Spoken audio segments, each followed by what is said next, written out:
လောကကြီးမှာပစ္စည်းဥစ္စာမရှိလို့ဆင်းရဲပြီးနွမ်းပါးပြီးဆိုလို့ရှိရင်အခြေအနေအမျိုးမျိုးအရာကြွေးဆိုတာကိုယူကြရတယ်ပေါ့အဲ့ဒီကြွေးဆိုတာကိုယူပြီးတဲ့နောက်မှာဘာတွေဆက်ပြီးတော့ဖြစ်လာနိုင်တယ်လဲဆိုတာလေးကိုမြတ်စွာဘုရားကလူလောကကြီးမှာရှိတဲ့တကယ်ဆင်းရဲမွဲတေမှုနဲ့ပတ်သက်ပြီးတော့ဖြစ်ပေါ်လေးဖြစ်ပေါ်ထားရှိတဲ့နောက်ဆက်တွဲနဲ့အဲ့ဒါကိုမြတ်စွာဘုရားကနှိုင်းယှဉ်ပြီးတော့ဓမ္မနယ်ပယ်တရားရှုထောင့်ကနေကြည့်ပြီးတော့ဆင်ញင်သုံးသပ်ပြတာတမျိုးစိတ်ဝင်စားစရာကောင်းမယ်လို့ထင်ပါတယ်နော်အဲ့ဒါမြတ်စွာဘုရားကယဟန်တော်တွေကိုจิตသားတို့တဲ့ဟောဒီလူလောကကြီးမှာကာမဂုဏ်ခံစားသုံးဆောင်ကြတဲ့ကာမဘောဂီလူသားတွေဟာပစ္စည်းဥစ္စာမွဲတေပြီဆိုလို့ရှိရင်အဲ့ဒါဆင်းရဲတယ်လို့ဆိုရမယ်မဟုတ်လားတဲ့မှန်လားပါဗျာတဲ့ပစ္စည်းဥစ္စာမရှိဘူးဆင်းရဲပြီမွဲတေပြီဆိုရင်ဒါဆင်းရဲပါတယ်နော်ပစ္စည်းဥစ္စာပိုင်ဆိုင်မှုအလွန်နှဲပါတယ်ဆိုလို့ရှိရင်ဒါဆင်းရဲတယ်လို့ဆိုရမယ်ပေါ့ဒါဆင်းရဲခြင်းတစ်မျိုးရှိသွားပြီနော်အဲ့ဒါလိုပစ္စည်းဥစ္စာမွဲလို့ပိုင်ဆိုင်မှုနည်းလို့ဆင်းရဲတဲ့အခါမှာဘာဆက်ပြီးတော့ဖြစ်လာတဲ့တုံးဆိုတော့ကြွေးဆိုတာကိုယူရတတ်တယ်အကြောင်းမျိုးမျိုးကြောင့်ကြွေးဆိုတာယူရတတ်တယ်အဲ့ဒီကြွေးယူရပြီဆိုရင်လည်းပဲဒါဆင်းရဲတယ်မဟုတ်လားတဲ့မှန်လားပါဗျာတဲ့ကြွေးယူရပြီဆိုရင်လည်းပဲဒါဆင်းရဲတယ်တဲ့ပစ္စည်းဥစ္စာမရှိတာလည်းဆင်းရဲတယ်မရှိလို့ကြွေးယူရတာလည်းဆင်းရဲတယ်အဲ့လိုကြွေးယူတဲ့အခါမှာကြွေးဆိုတာအလကားမစုကားမှမပေးဘူးကြွေးရဲ့နောက်ွယ်မှာအတိုးဆိုတာမပါဘူးလားပါတယ်နော်အဲ့ဒီအတိုးပေးပါမယ်လို့ဝန်ခံခဲ့ရတာဝန်ခံခဲ့ရတဲ့ကိစ္စကိုကတရားချီလို့တရားပြန်ပေးလို့ရတာမဟုတ်ဘူးအတိုးနဲ့မှပြန်ပြီးတော့ပေးရမယ့်ကိစ္စရှိတယ်အဲ့ဒီအတိုးပေးရမယ်လို့ဝန်ခံရခြင်းဟာလည်းပဲဆင်းရဲတယ်မဟုတ်လားတဲ့မှန်လားပါဆင်းရဲတယ်ဗျာတဲ့ပစ္စည်းမရှိခြင်းဟာဆင်းရဲတယ်ကြွေးယူရခြင်းဟာဆင်းရဲတယ်အတိုးပေးပါမယ်လို့ဝန်ခံခဲ့ရတာဟာဆင်းရဲတယ်သုံးချက်ရှိပြီနော်အေးအဲ့ဒါလို့ကိုကအတိုးပေးပါမယ်ဆိုပြီးတော့ချေးငှားလာတယ်ကြွေးယူလာတယ်အစာတဲကိုကမရှိလို့မှကြွေးယူရတယ်ဆိုမှတော့ဒါတော်တော်နဲ့ကိုကပြန်ပြီးတော့မဆန့်နိုင်ဘူးပေါ့အဲ့လိုမဆန့်နိုင်တဲ့အခါမှာကြွေးရှင်တွေကကိုကိုကြွေးတောင်းကြလိမ့်မယ်အဲ့ဒါလို့သူတို့ရဲ့ကြွေးတောင်းတာကိုခံရတာလည်းပဲဆင်းရဲတယ်တဲ့ကိုတန်ကန်ကလာပြီးတော့တောင်းနေတာကိုကလည်းမပေးနိုင်ဘူးဆိုတော့အဲ့ဒါဟာချမ်းသာတဲ့ကိစ္စမဟုတ်ဘူးပေါ့ကြွေးတောင်းခံရတာဆင်းရဲတယ်လေးချက်ရှိပြီနော်အေးအဲ့ဒါလိုကြွေးတောင်းခံရတဲ့အခါမှာကိုကမပေးနိုင်တော့နောက်တော့ကြံမိကြံရကြွေးရှင်တွေနဲ့လွတ်ရဆိုပြီးတော့ကိုလည်းပြေးရတာပေါ့တချို့ထွက်ပြေးတာတွေဘာတွေမရှိဘူးလားရှိတယ်အဲ့ဒါလိုထွက်ပြေးလည်းပဲကြွေးရှင်တွေက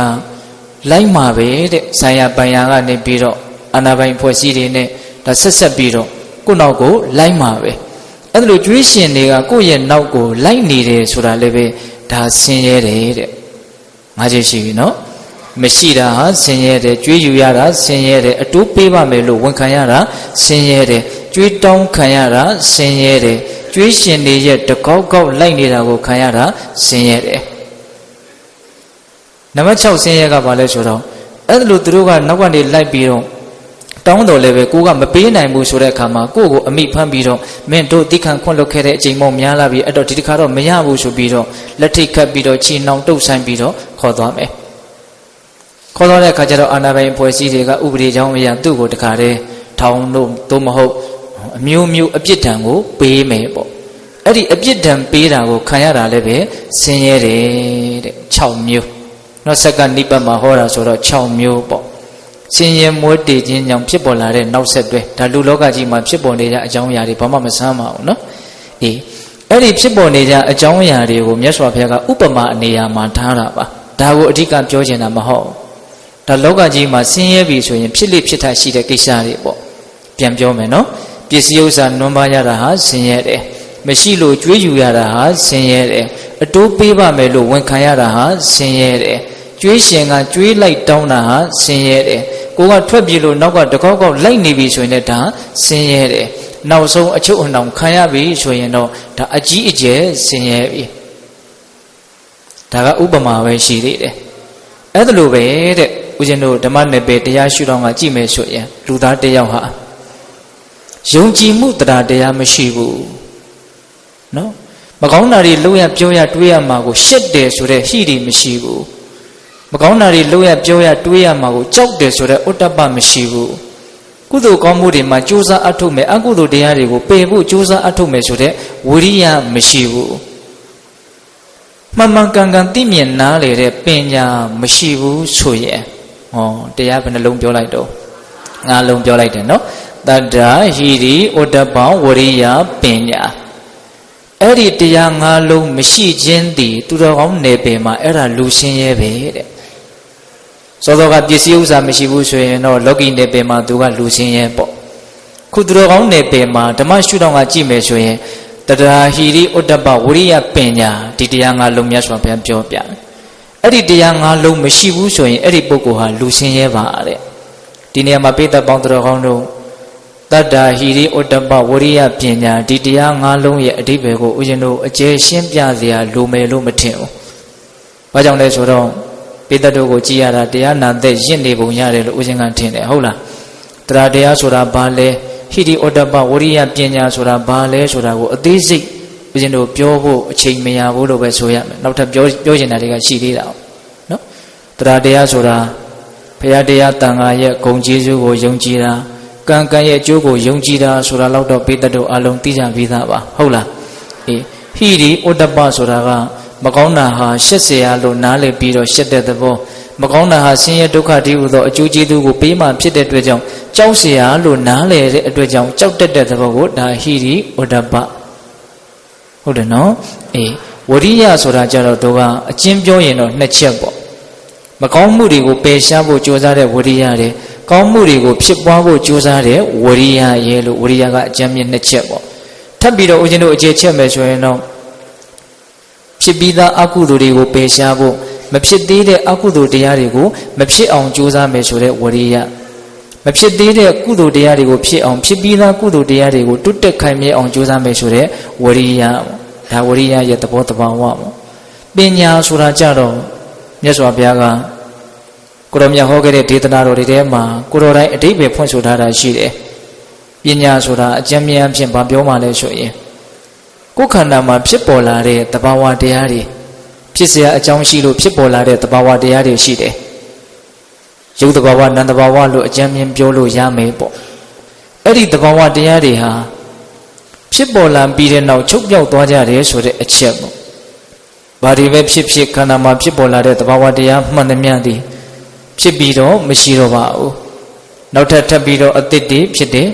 အကြောင်းရှိနေတဲ့အတွက်ကြောင့်အတိတ်ယုံနာတွေဟာဒလဇတ်ဆက်ပြီးတော့ဖြစ်တယ်သို့တော်ဖြစ်တိုင်းတော့ထိုယုံနာသဘာဝတို့သည်မရှိတော့ဘူးချုပ်ပြောက်သွားတယ်ဆိုတာနဲ့ပဲအဆုံးသတ်ရတယ်အဲ့ဒီယုံနာတို့ရဲ့ဖြစ်ပေါ်ခြင်းပျက်စီးခြင်းဒါကိုမှန်မှန်ကန်ကန်သိမြင်နားလည်တဲ့သဘောကိုပညာလို့မြတ်စွာဘုရားဟောတယ်ဥဒိယထဂမိနိယအရိယာယနိဗ္ဗေဒိကာယတမ္မာဒုက္ခခေယယလို့မြတ်စွာဘုရားပညာရဲ့အဓိပ္ပာယ်ကိုအဲ့လိုဖွင့်တယ်အဲ့တော့ဦးဇင်းတို့အခုပြောခဲ့တဲ့တတ္တာဟိရိဩတ္တပံဝရိယပညာဒီတရား5လုံးမရှိဘူးဒီတရား5မျိုးမရှိဘူးဆိုရင်ဒါသူတော်ကောင်းတွေရဲ့နယ်ပယ်မှာဒါအလွန်ဆင်းရဲတဲ့လူလို့ဆိုရမယ်တဲ့ပိဋကရဲ့ဥပမာနဲ့ဥပမေယနဲ့ဟပ်ပြနေပြီနော်လောကီနယ်ပယ်မှာတော့ဥစ္စာပစ္စည်းခေါင်းမရင်ဒါဆင်းရဲတဲ့လူလို့ဆိုရတယ်ဓမ္မနယ်ပယ်မှာတော့ဒီတရား5လုံးမရှိရင်ဆင်းရဲတဲ့လူလို့ဆိုရတယ်အဲ့တော့လောကီနယ်ပယ်မှာပစ္စည်းဥစ္စာမရှိဘူးဆိုရင်နံပါတ်1ပါဆက်ဖြစ်မလို့ကျွေးယူမယ်ဟုတ်ပြီမို့လားဒီကျွေးယူမယ်နော်မလွှဲမသွေးမိသားစုတာဝန်ရှိနေတော့ကျွေးဆိုတာယူရလိမ့်မယ်အဲ့ဒါလိုပဲဦးဇင်းတို့ဓမ္မနယ်ပယ်မှာလည်းပဲ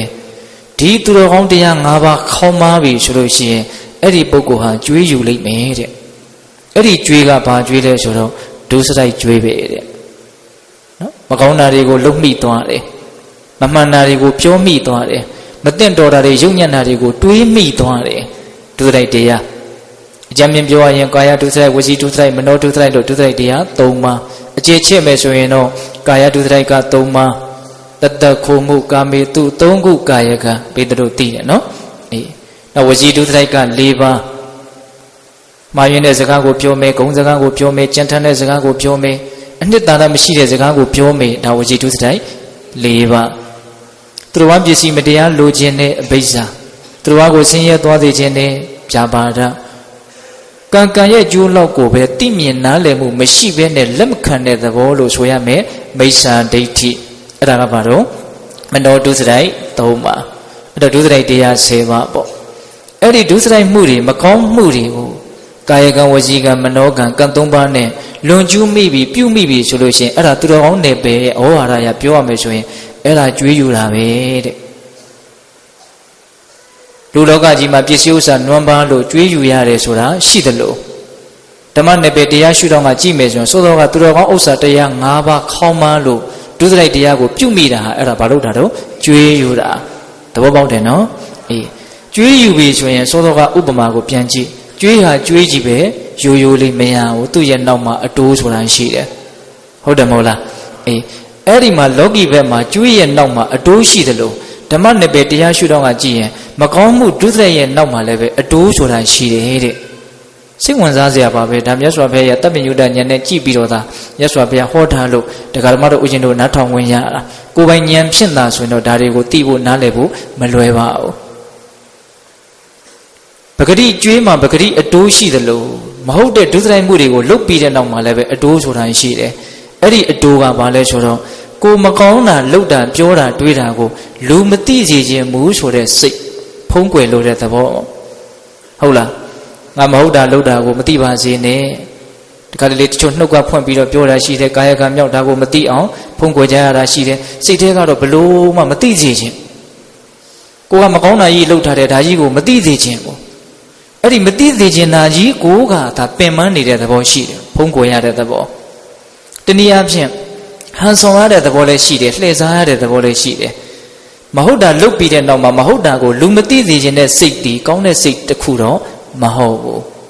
ဒါပိသက်တို့လက်ခံနိုင်မယ်ထင်ပါတယ်နော်အဲ့တော့မကောင်းတာလုတ်ပြီးတဲ့နောက်မှာမကောင်းတာတွေကဆက်ပြီးတော့ဖြစ်လာတယ်ဆိုတာဒီသဘာဝကိုလည်းပဲညှိုးဆိုလို့ရနိုင်တယ်ပေါ့ကိုကမကောင်းတာတစ်ခုလုတ်ပြီးပြီဒါကိုမသိသေးခြင်းပေါ့မသိသေးခြင်းတာဒီဘာလဲလို့မေးရင်ကိုကိုကောင်းတယ်လို့ပဲထင်နေစေခြင်းတယ်ပေါ့ဆိုလို့မရဘူးလားလောက်တာကမကောင်းတာဒါပေမဲ့သူများအမြင်မှာတော့ကိုကိုဘလို့ထင်စေခြင်းတာတော့ကောင်းတယ်လို့ထင်စေခြင်းတာကောင်းလဲမကောင်းမှဘဲနဲ့ကောင်းတယ်လို့ထင်စေခြင်းတာဟ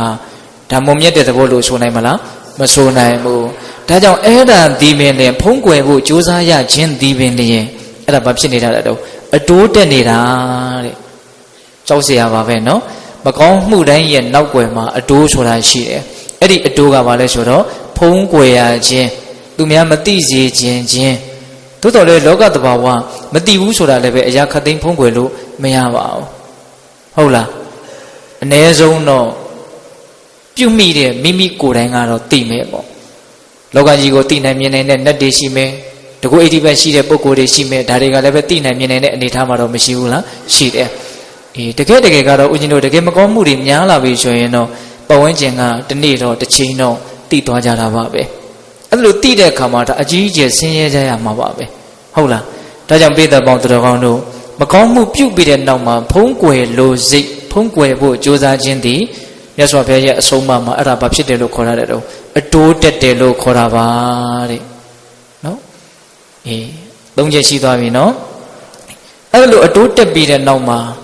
ဒီကျွေးနဲ့အတိုးကလည်းပဲငြိမ်ငြိမ်နေမှာမဟုတ်ကျွေးရှင်ကတိတဲ့အခါကျတော့ဘာလို့မှာတော့တောင်းမှာပဲသူကဟုတ်လားကျွေးတောင်းခံရတယ်ဆိုတဲ့ကိစ္စကျွေးယူထားတဲ့နောက်ပိုင်းမှာဒါတေချာပေါက်ဆက်ပြီးတော့ဖြစ်လာသလိုမျိုးဓမ္မနယ်ပယ်တရားရှုတော့မှလည်းပဲအဲ့ဒီကျွေးတောင်းခံရတယ်ဆိုတဲ့ကိစ္စရှိတယ်တဲ့အဲ့ဒါကဘာလဲဆိုတော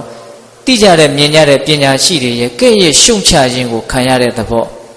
မကောင်းတာလှုပ်ထားတဲ့လူဆိုကြပါစို့ဦးဇင်းတို့ယဟန်နေဆိုရင်လည်းပဲသတင်းသုံးပေါ်အချင်းချင်းဒီလိုကမကောင်းတဲ့အနံ့ရှိတယ်မဟုတ်တာလှုပ်ထားတာရှိတယ်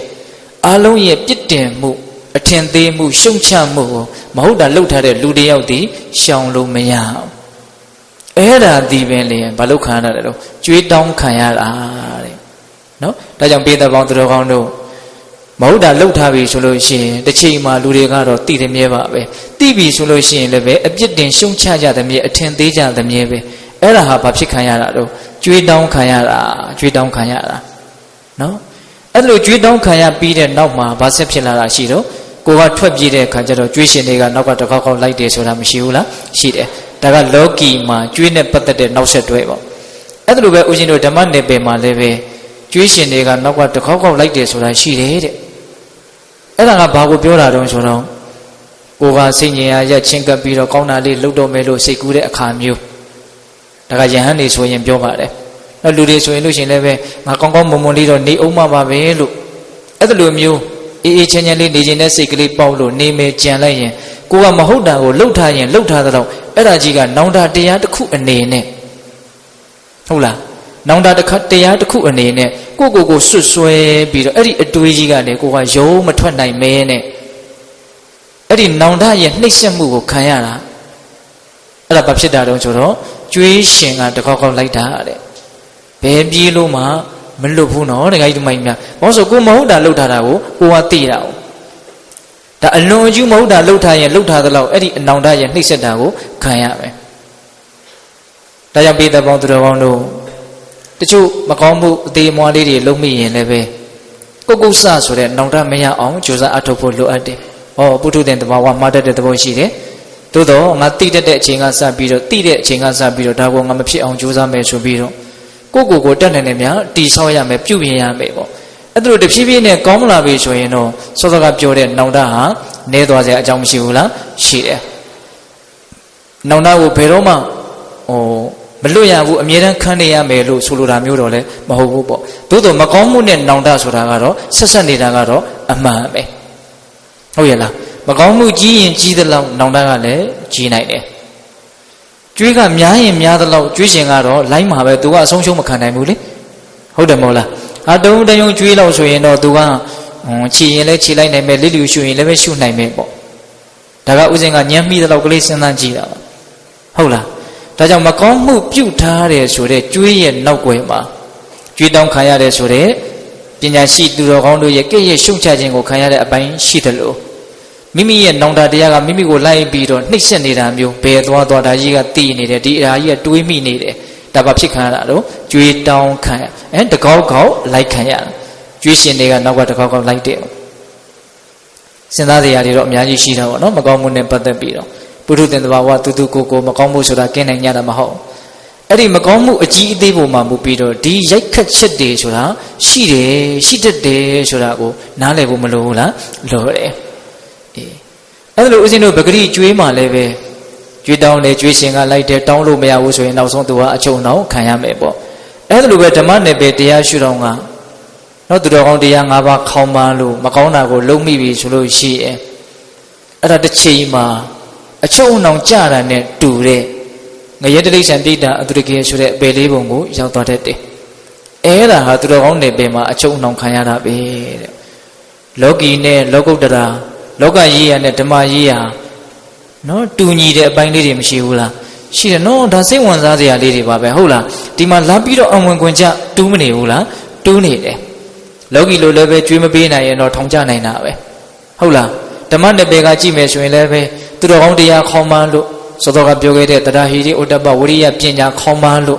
့အထူးသဖြင့်တရားတရားခေါင်းပန်းလို့ဟိရိဥတ္တပခေါင်းပန်းလို့မဟုတ်တာလုံးမိပြောမိပြီဆိုလို့ရှိရင်ဒါသူကျွေးယူတာပဲကျွေးယူရင်တစ်ချိန်မှာထောင်ကျနိုင်တဲ့အခါမသိလို့ရှိရင်ဟုတ်တယ်မဟုတ်လားအဲ့ဒီထောင်ကဘာတော့အပယ်လေးပုံပေါ့ဒါကြောင့်ပိဿပေါင်းသူတော်ကောင်းတို့ဆင်းရဲတယ်ဆိုတာလောကကြီးကပြောကြတဲ့ဆင်းရဲခြင်းကတစ်မျိုးပါနော်မြတ်စွာဘုရားပြောတဲ့ဆင်းရဲခြင်းကတစ်မျိုးပါမြတ်စွာဘုရားကလောကကြီးကပြောတဲ့ပစ္စည်းဥစ္စာမရှိလို့ဆင်းရဲတာကိုလည်းပဲချမ်းသာတယ်လို့မဆိုပါဘူးဟုတ်လားသို့တော်လည်းပဲသူတော်ကောင်းတရားရှိမယ်ဆိုရင်တော့ပဂရိဥစ္စာပစ္စည်းဆင်းရဲအောင်တောင်မှသူဟာချမ်းသာတဲ့ပုဂ္ဂိုလ်လို့ဆိုလို့ရတယ်ဆိုတာကိုတော့နောက်ပိုင်းမှာဆက်ပြီးတော့ပြောလိုက်မယ်ဟုတ်လားအဲ့တော့ဦးဇင်းတို့လောကီလိုကတော့လူသားတွေကပစ္စည်းဥစ္စာအနေများကိုမူတည်ပြီးတော့ဆင်းရဲချမ်းသာသတ်မှတ်ကြတယ်ခုဒေသနာကိုကြည့်လိုက်တဲ့အခါကျမှတော့ဆင်းရဲချမ်းသာကိုသတ်မှတ်တာလောကီလိုနဲ့မြတ်စွာဘုရားဘယ်လိုမှမတူဟုတ်တယ်မဟုတ်လားမြတ်စွာဘုရားကတော့တရားရဲ့ဟိရိရဲ့ဥတ္တပရဲ့ဝရိယရဲ့ပညာရဲ့ဒီတရား၅မျိုးရှိတယ်ဆိုလို့ရှိရင်ဒါချမ်းသာတဲ့လူဒီတရား၅မျိုးမရှိဘူးဆိုရင်တော့ဒါဆင်းရဲမွဲတေတဲ့လူပဲဟုတ်လားဆင်းရဲမွဲတေပြီဆိုရင်တော့ကြွေးယူရလိမ့်မယ်ကြွေးယူပြီဆိုရင်အတိုးတက်မယ်ပြီးရင်အတောင်းခံရမယ်ပြီးရင်ကြွေးရှင်လိုက်ခံရမယ်ပြီးရင်အချုံနှောင်ခံရမယ်အဲ့ဒါလိုပဲတရားဟိရိဥတ္တပဝရိယပညာသူတော်ကောင်းတရားခေါင်းပါပြီဆိုရင်တော့ဒုစရိုက်မှုတွေကိုပြုမိသောအဖြစ်ကြွေးယူမိတတ်တယ်ကြွေးယူမိပြီဆိုရင်တော့ပိဋကရေအတိုးဆိုတာပါမယ်နော်အဲ့ဒီအတိုးကဘာပြောတာတော့ဖုံးကိုရခြင်းလားဒါဥစဉ်ကဒုတိယအကြိမ်ထပ်ပြောနေတာနော်အတိုးတက်တယ်ဆိုတာဘာလဲတော့ဖ ဖုံးကွယ်ခြင်းတာကိုမဟုတ်တာလုပ်တာကိုလူမသိအောင်ကြိုးစားတာဒါလည်းပဲမကောင်းခြင်းတစ်မျိုးပေါ့ဟုတ်လားအေးဒါအတိုးတက်တာပေါ့အဲ့ဒီအတိုးတွေနဲ့အရင်တွေပါတခါတည်းလိုက်ပြီးတော့တောင်းမယ်ကျွေးရှင်ကတောင်းတယ်ဆိုတာကတော့ပညာရှိသူတော်ကောင်းသိတဲ့မြင်တဲ့ပုဂ္ဂိုလ်တွေရဲ့ကဲ့ရဲ့ရှုံချခြင်းကိုခံရတာဟုတ်လားအေးနောက်ပြီးတော့ကိုယ့်ဟာကိုယ်တယောက်တည်းနေတဲ့အခါမှာကိုမဟုတ်တာတွေကိုတွေးမိပြီးတော့နောင်တတွေနဲ့ကိုယ်မှာပူလောင်ဆင်းရဲတာကြတော့ကျွေးရှင်တွေရဲ့တကောက်ကောက်လိုက်ခြင်းကိုခံရတာဟုတ်လားအင်းနောက်ဆုံးဖမ်းဆီးပြီးတော့ထောင်ထဲချုပ်ထဲထည့်လိုက်တယ်လို့မျိုးဆိုတာကြတော့သေပြီးတည်းချမ်းမဲ့မှာကာယတ္တဗေဒပရမရဏဒုက္ကတိဝိနိပါဒနိရိယဥပ္ပံပစ္စတိတဲ့ဟုတ်လားခန္ဓာကိုယ်ကြီးပြည့်စည်လို့နောက်မှာမကောင်းတဲ့ဘဝပူလောင်ရတဲ့ဆင်းရဲရတဲ့ဘဝတွေကိုရောက်သွားတတ်တယ်ဆိုတာကိုပြောတာဒါကြောင့်မြတ်စွာဘုရားကဒီသူတော်ကောင်းတရား၅မျိုးကိုမိမိရဲ့တဏ္ဍာမှာပိုင်အောင်နော်ကြိုးစားကြရမယ်ဆိုတာဟောတာဒါကဥစဉ်တို့လူဆင်းရဲဆိုတာလေးနဲ့ပတ်သက်ပြီးတော့ပိဿပေါင်းသူတော်ကောင်းတို့ကိုဒါဒီတုတ်တန်လေးကိုအခြေခံပြီးတော့ပြောလိုက်တာပါနော်တတ္တာဟိရိဩတ္တပဝိရိယပညာမရှိရင်ဆင်းရဲပါတယ်ဘယ်လိုလုပ်ဆင်းရဲသွားတာတုံးဆိုတော့ဒုစရိုက်မှုမဟုတ်တာတွေကိုလုံမိပြီးတော့ဇက်တိုက်အဲ့ဒါနောက်ဆက်တွဲအကျိုးဆက်တွေနဲ့ဆင်းရဲပင်ပန်းရတယ်ပေါ့အဲ့ဒါမြတ်စွာဘုရားကဏိကုံးချုပ်ပါပြောထားတုံးဆိုတော့အချုပ်အနှောင်နေတဲ့မှာအဲ့ဒီငရဲတိရစ္ဆာန်ဘဝကိုရောက်ရတယ်ဆိုတဲ့အချုပ်နှောင်ဒီအကြီးမားဆုံးအဆိုးဝါးဆုံးအန္တရာယ်အကြီးဆုံးအချုပ်အနှောင်လို့မြတ်စွာဘုရားဟောတာဟုတ်ရလားအဲ့ဒါပဂတိကျွေးမဆက်နိုင်လို့လူလောကမှာရှိတဲ့အချုပ်ထောင်ထဲကြတယ်ဆိုတာဘာမှမပြောပါတော့ဘူးဆိုတဲ့အဓိပ္ပာယ်ပေါ့ဟုတ်ရလားသူတော်ကောင်းတရားခေါင်းပါလို့မဟုတ်တာတွေကိုလုံမိခြင်းမကောင်းတာတွေကိုလုံမိခြင်းဆိုတဲ့ကျွေးရဲ့နောက်ဆက်တွဲကြောင့်ဖြစ်ပေါ်လာတဲ့အပေလေးပုံကိုကြားရတယ်ဆိုတဲ့အချုပ်ထောင်ကမှလည်းတကယ်ကြီးကျယ်ဆိုရတဲ့အချုပ်ထောင်ဆိုတဲ့အဓိပ္ပာယ်ပေါ့ဟုတ်ရဲ့လားအေးဒါကြောင့်ပိဿပေါင်းသူတော်ကောင်းတို့မြတ်စွာဘုရားရဲ့ဒေသနာတော်အရဆင်းရဲတဲ့လူဆိုတာဘာလဲလို့မေးရင်လွယ်လွယ်လေးပြောတတ်ပါစေတရားတရားမရှိတဲ့လူဟာဆင်းရဲတဲ့လူပါမကောင်းတာလုပ်ရပြောရတွေးရမှာကိုမရှက်တဲ့လူဟာဆင်းရဲတဲ့လူပ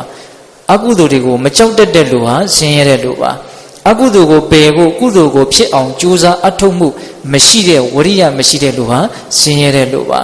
တဘာဝတရားတွေရဲ့ဖြစ်ချင်းပြည့်ချင်းကိုမှန်မှန်ကန်ကန်သိမြင်နားလည်မှုမရှိတဲ့ပညာမရှိတဲ့ပုဂ္ဂိုလ်တွေဟာဆင်းရဲတဲ့လူပါအဲ့တော့ဦးဇင်းတို့အထူးသဖြင့်တော့ဒီပညာဆိုတာလေးကတော့ရှိအောင်ကြိုးစားကြရမယ်ဆိုတာလေးကိုနောက်ပိုင်းမှာနည်းနည်းလေးအသားပေးပြီးတော့ပြောခြင်းပါတယ်ဒါကဦးဇင်းတို့လူဆင်းရဲဆိုတာဘာလဲဆိုတဲ့အဓိပ္ပာယ်လေးဒီပြင်ဒေသနာတွေနဲ့ညှိပြီးတော့ပြောမယ်ဆိုရင်လည်းပဲပြောလို့ရသေးတာလည်းရှိတာပေါ့လူဆင်းရဲဆိုတာနဲ့ပတ်သက်ပြီးတော့ထားပါတော့ဦးဇင်းတို့လူချမ်းသာဆိုတာကိုဘာပြောတာလဲဆိုတာလေးကိုဆက်ပြီးတော့ပြောရအောင်လူချမ်းသာဆိုတာကိုမြတ်စွာဘုရားဟောထားပုံလေးကဦးဇင်းတို့ဓမ္မပဒပါဠိတော်မှာဘာလဝတ်ထဲမှာဦးဇင်းတို့သုဘဗုဒ္ဓကုဋ္ဌိဝတ္ထုဆိုပြီးတော့ရှိတယ်ဗျနောက်သုဘဗုဒ္ဓလူနုကိုအကြောင်းပြုပြီးတော့မြတ်စွာဘုရားဟောတဲ့ဒေသနာတော်ကိုမှတ်တမ်းတင်ထားတာပေါ့ဒီသုဘဗုဒ္ဓတက္ကကြီးရဲ့အကြောင်းကပိဿပေါင်းသူတော်ကောင်းတို့အလုံးနှီးပါးဒါကြားပူပြီးသားဖြစ်မှာပါအလွန်မှဦးဇင်းတို့ဗုဒ္ဓဘာသာနယ်ပယ်မှာထင်ရှားတဲ့အကြောင်းအရာတစ်ခုလို့ဆိုရမှာပေါ့သုဘဗုဒ္ဓဆိုတာသုဘဗုဒ္ဓဆိုတာကအလွန်တရာဆင်းရဲနွမ်းပါးတဲ့မိသားစုဝင်မရှိတဲ့ဆွေမျိုးသားချင်းမရှိတဲ့နုနာယောဂဆွဲကပ်နေတဲ့အထီးကျန်သူဖုံးစားတစ်ယောက်ပေါ့နော်သူများရဲ့ခြံစက်ကလေးတွေထဲမှာဖီကလေးထိုးပြီးတော့မှီပြီးတော့ကက်ရက်ပြီးတော့နေရတဲ့အင်မတန်ဆင်းရဲတဲ့ယောဂတဲ့တစ်ယောက်ပေါ့အဲ့ဒါညတိုင်ရောက်လို့ရှိရင်သူ့ရဲ့ဒီနုနာယောဂဘိုးကသူ့ကိုထိုးဆွတဲ့အတွက်ကြောင့်သူများတွေချင်းချမ်းသာသာအိတ်တဲ့အချိန်မှာသူဟာအော်ဟစ်ညင်းညူတဲ့အတန်ကိုပြုတ်ရတယ်ဆင်းရဲလွန်းလို့သူ့ကြောင့်မို့လို့သူ့ရဲ့အတန်ကြောင့်မို့လို့အိန္ဒိနာချင်းတွေကအမြဲတမ်းနိုးရတယ်ဒါကြောင့်သူများကိုနိုးချစေလို့သူ့ကိုသုဘဗုဒ္ဓလို့ခေါ်တာသူများကိုလန့်လန့်နိုးစေလို့နော်အဲ့ဒီလောက်ဆင်းရဲတဲ့လူကြီးပေါ့အဲ့ဒီလူကတနေ့တော့ညိုတဲ့ကိုသူ့ရဲ့ဝမ်းစာရေးအတွက်တောင်းရမ်းဖို့ထွက်သွားတဲ့အခါဘေးကနေဝေးကနေလှမ်းကြည့်တော့လူစုစုကိုတွေ့တဲ့အခါကျတော့တစုံတစ်ခုဝေးနေတာနဲ့တူရဲ့ဆိုပြီးတော့သူကအဲ့ဒီနေရာကိုသွားတာအနားရောက်တော့မှမြတ်စွာဘုရားတရားဟောတာကိုထိုင်ပြီးတော့နားနေကြတဲ့ဘေးတန်ဖြစ်နေတာအဲ့ဒါနဲ့သူကလည်းပဲဘေးသက်အစွန်လေးကနေထိုင်ပြီးတော့တယုတ်တည်မြတ်စွာဘုရားရဲ့တရားကိုနားတယ်ပေါ့အဲ့လိုနာရင်းနဲ့သောတပတ္တိမေညာပူညာကိုရတယ်တစ္ဆာလေးပါးကိုသိတယ်တစ်ချိန်ကသူ့မှာအင်မတန်ထူးကဲတဲ့မြင့်မြတ်တဲ့ကုသိုလ်ကောင်းမှုတွေကိုလုပ်ခဲ့တဲ့အပိုင်းတွေကလည်းရှိသေးတာ။ဘဝဆိုတာက ကုသိုလ်ကအကုသိုလ်ကံတို့ရဲ့ခြေလေခြင်းကိုဒါကခံရရတာကိုပြုတ်ထားတဲ့ကံတရားတွေရဲ့လက်ကမလွတ်နိုင်ဘူးပေါ့မကောင်းတာတွေကအကျိုးပေးတာရှိသလိုကောင်းတာတွေကလည်းအကျိုးပေးတာရှိတာ哦အဲ့ဒါကြောင့်သူဟာသစ္စာ၄ပါးတရားသိမြင်အရိယာသူတော်စင်ဖြစ်တယ်အဲ့ဒါတရားပွဲပြီးတော့မြတ်စွာဘုရားပြန်ကြွသွားတော့အဲ့ဒါသူကမြတ်စွာဘုရားမကြွခင်တည်းကသူရထားတဲ့တရားအထူးမြတ်ရဲ့ဂုဏ်ကျေးဇူးကိုသူရှောက်မလို့ပဲဒါပေမဲ့ဂုဏ်တည်ရှိကြတဲ့တရားဓမ္မတွေကမြတ်စွာဘုရားနာမှာဝိုင်းနေတာဆိုတော့သူကအလိုက်သိတဲ့ပုဂ္ဂိုလ်ဆိုတော့မကပ်ဘူးပေါ့အဲ့ဒါမြတ်စွာဘုရားပြန်ကြွသွားပြီဆိုတော့မှသူကကျောင်းတော်ကိုလိုက်တာအဲ့ဒါလိုလိုက်တဲ့အခါမှာဒီသုဘဗုဒ္ဓရဲ့တရားတရားယုံကြည်မှုကိုတရားမင်းကစမ်းတဲ့အနေနဲ့ရောက်လာတယ်လို့ဆိုတယ်ရောက်လာပြီးတော့ချင်းသုဘဗုဒ္ဓသင်ဟာဘုရားကိုဘုရားမဟုတ်ဘူးတရားကိုတရားမဟုတ်ဘူးတန်ခါကိုတန်ခါမဟုတ်ဘူးလို့အကယ်၍ပြောခဲ့မယ်ဆိုလို့ရှိရင်သင်ကငါနူနာယောဂပြောက်အောင်လဲလုပ်ပေးမယ်စီးတိမ်ချမ်းသာစီးတိမ်ဥစ္စာနဲ့ပြည့်စုံတဲ့ချမ်းသာကြွယ်ဝတဲ့ပုဂ္ဂိုလ်တယောက်ဖြစ်အောင်လဲငါလုပ်ပေးမယ်လို့အဲ့လိုသူ့ကိုဖျားရောက်တယ်ဖျားရောက်တော့သုဘဗုဒ္ဓကသင်ဘယ်သူတော့ငါတရားမင်းပဲဆိုတော့သင်ဟာတရားမိုက်ပဲတဲ့သင်ကငါ့ကိုအင်မတန်ဆင်းရဲတဲ့လူဆင်းရဲတယောက်လို့သင်ကထင်ဟန်တူတယ်တဲ့ငါဟာတကယ်စင်စစ်တော့သင်ထင်တယ်လို့ဆင်းရဲတဲ့လူတယောက်မဟုတ်ဘူးတဲ့ဟောပဂရိမျက်စိအမြင်ရမှာတော့နုနာယောဂဆွဲကပ်ပြီးတော့ဆွေမရှိမျိုးမရှိမိသားစုဝင်မရှိအိမ်မရှိရာမရှိစားစရာမရှိတောက်စရာမရှိဒီလိုလူတယောက်ကတရားမင်းကိုပြန်ပြောတဲ့စကားဟာအလွန်ရဲရဲတောက်ဖြစ်မနေဘူးလားဖြစ်နော်သင်္ကန်းကားကိုဆင်းရဲတဲ့လူတယောက်လို့ထင်ဟန်တူတယ်တဲ့ငါဟာသင်ထင်တယ်လို့ဆင်းရဲတဲ့လူသားတယောက်မဟုတ်ဘူးတဲ့သူ့မှာလူသားမှန်တွေမသိနိုင်မမြင်နိုင်တဲ့ဥစ္စာပစ္စည်းတွေရှိနေတယ်ဆိုတဲ့အဓိပ္ပာယ်သူကပြောတာ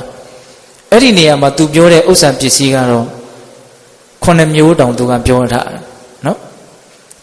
ဘာပြောထားတော့ဆိုတော့သာဒဒနာသီလဒနာဟိရိဩတ္တပိယန္တနံသူတတနေသသဝောဇပညာဝေတတ္တမန္တနံယတဧတေတနာအဋ္ဌိအဋ္ဌိယပုရိတတဝအတ္တလိတောတိတံအာဟုအာမောကံတတ္တဇီဝိတံလို့ဂါထာလေးနှစ်ပုဒ်သူကရွတ်တယ်အဲ့ဒီဂါထာကမြတ်စွာဘုရားဟောထားတာလည်းရှိတာပဲဒါကဘုန်းကြီးတို့အရိယာသူတော်ကောင်းဖြစ်သွားတဲ့အခါမှာသူတို့ရဲ့ထူးခြားနက်နဲတဲ့ဉာဏ်ပညာတွေလို့ပဲဒီလိုစဉ်းစားရမှာပေါ့နော်သူရွတ်ဆိုတဲ့ဂါထာအလွန်မှအဓိပ္ပာယ်ကောင်းတယ်လို့ဆိုရမယ်တဘာဝလည်းအလွန်မှစိုက်တယ်လို့ဆိုရမယ်တတ္တဒနံသီလဒနံဟိရိဩတ္တပိယန္တနံသူတတနေသသဝောဇပညာဝေတတ္တမန္တနံတရားမင်းတဲ့ဟောဒီလောကကြီးမှာအလွန်တန်ဖိုးကြီးတဲ့ဥစ္စာပစ္စည်း9မျိုးရှိတယ်တဲ့ဒါကလူချမ်းသာတယောက်ရဲ့အဓိပ္ပာယ်ကိုသူဖွင့်ဆိုမယ်ဆိုတဲ့အဓိပ္ပာယ်လို့လည်းပဲပြောနိုင်တယ်ပေါ့နော်အလွန်တန်ဖိုးကြီးမြင့်တဲ့ဥစ္စာပစ္စည်း9မျိုးရှိတယ်အဲ့ဒါကဘာတွေတုံးဆိုတော့တတ္တဒနံဟောစောစောကပြောခဲ့တဲ့တရားတရားဒနဆိုတဲ့ပါဠိလေးနဲ့တောင်တွဲဖက်ပြီးတော့ပြောထားတာနော်ဒနတဲ့လူတွေကရွှေတို့ငွေတို့ကြောက်တံပရမများတို့မြေတို့ဒါတွေကိုပဲလူတွေကတော့ဒနလို့သုံးနှုန်းကြတာပေါ့ဒီမှာကြတော့တတ္တာတရားနဲ့ဒနကိုတွဲပြီးတော့သုံးထားတယ်တတ္တာဒနယုံကြည်မှုဆိုတဲ့ဥစ္စာပစ္စည်းပေါ့နောက်သီလဒနနဲ့ကိုကျင့်တရားဆိုတဲ့ဥစ္စာပစ္စည်းဒါပေတတို့သိပါတယ်နော်သီလဒနနောက်ဟိရိဩတ္တပိယန္တနံဟိရိဩတ္တပမကောင်းတာလုပ်ရပြောရတွေးရမှာရှက်တယ်ကြောက်တယ်ဆိုတဲ့ဟိရိဩတ္တပဥစ္စာပစ္စည်းနောက်တုတ္တဒနင်္စတဲ့မြတ်စွာဘုရားဟောခဲ့တဲ့တရားဒေသနာတော်တွေကိုအများကြီးစိတ်ထဲမှာကြာပုနာဝရှိအောင်ကြိုးစားအထောက်ထားတာဒါတုတ္တယရဏတုတ္တဆိုတဲ့ဥစ္စာပစ္စည်းသူလည်းပဲအလွန်တန်ဖိုးကြီးတယ်လို့ဆိုရမယ်။ဘာလို့ဆိုဒီအကြမ်းမြင်တုတ္တတွေဟာဉာဏ်ပညာဖြစ်ပေါ်ဖို့အတွက်အလွန်တရာမှအရေးပါတဲ့ပစ္စည်းတွေလို့ဆိုရမှာပေါ့။နော်တုတ္တတဲ့။ဒါကြောင့်သူ့ကိုလည်းပဲဥစ္စာပစ္စည်းတစ်မျိုးအနေနဲ့မြတ်စွာဘုရားဟောတာ။နောက်စာခတဲ့စာခဆိုတာကတော့ဓာတ်ရိုက်ဘာသာပြရင်စွန့်လွတ်ခြင်းပေါ့။နော်ဒီနေရာမှာဦးဇင်းတို့ဒါနလည်းပဲစာခပါပဲ။ကိုယ့်ရဲ့ဥစ္စာပစ္စည်းကိုသူတော်ချမ်းသာရေးအတွက်ဆွန့်လွတ်နိုင်တဲ့သဘောတော့တပောက်ခေါင်ဘလို့ဒါနသို့မဟုတ်စာကသူလည်းပဲဥစ္စာပစ္စည်းတစ်မျိုးပဲဥစ္စာပစ္စည်းဆိုတဲ့နေရာမှာဦးဇင်းတို့ဥစ္စာပစ္စည်းတွေရဲ့အည်အသွေးကိုသတ်မှတ်မယ်ဆိုလို့ရှိရင်တရားဓမ္မတို့ဦးဇင်းတို့ကုသိုလ်ကောင်းမှုကိုပြုကျင်တဲ့စိတ်တွေပို့ပြီးတော့ထက်သန်လာနိုင်တယ်ပေါ့ခုတော့ဥစ္စာပစ္စည်းကိုပဲနည်းနည်းလောက်ဦးဇင်းတို့ဆုံးအောင်ပြောလိုက်အောင်ပဲနောက်ဦးဇင်းတို့နောက်ဆုံး9ခုမြောက်ဥစ္စာပစ္စည်းကဘာလဲတော့ပညာစောစောကပြောခဲ့တဲ့ယုတ်တနန္တတို့ရဲ့ဖြစ်ချင်းပြချင်းကိုသိမြင်နားလည်တဲ့သဘောပေါ့အဲ့ဒီဥစ္စာပစ္စည်း9မျိုးဟာသူတော်ကောင်းတွေနှစ်သက်တဲ့မြတ်နိုးတဲ့တန်ဖိုးထားတဲ့တကယ်လည်းပဲတန်ဖိုးကြီးမြတ်တဲ့ဥစ္စာပစ္စည်းဖြစ်တယ် ဦးဇင်းတို့ဥစ္စာပစ္စည်းဆိုတာနဲ့ပတ်သက်ပြီးတော့လောကကြီးမှာအကျဉ်းမြတ်သတ်မှတ်ထားတာရှိတယ်ပိဿတို့လည်းပဲကြားဘူးကြပါတယ်ထာဝရဥစ္စာတဲ့နော်ထာဝရဥစ္စာဆိုတာကတော့တည်လို့ယူလို့ပြောင်းလို့ရွှေ့လို့မရတဲ့မြေတို့ယာတို့လယ်တို့ကုန်းတို့ဒါတွေကိုထာဝရဥစ္စာလို့ခေါ်တယ်နောက်ဇင်ကမဥစ္စာတဲ့တည်လို့ပြောင်းလို့ရွှေ့လို့ယူလို့ရတဲ့ယတနာတွေရွှေတွေငွေတွေအမျိုးမျိုးသောဥစ္စာပစ္စည်းတွေကိုဒါဇင်ကမဥစ္စာလို့ခေါ်တယ်နောက်ဦးဇင်းတို့အင်္ဂတမဥစ္စာအင်္ဂတမဥစ္စာဆိုတာကဒီခန္ဓာကိုယ်ကြီးရဲ့အင်္ဂါခြေလက်နဲ့တူတဲ့ဥစ္စာတဲ့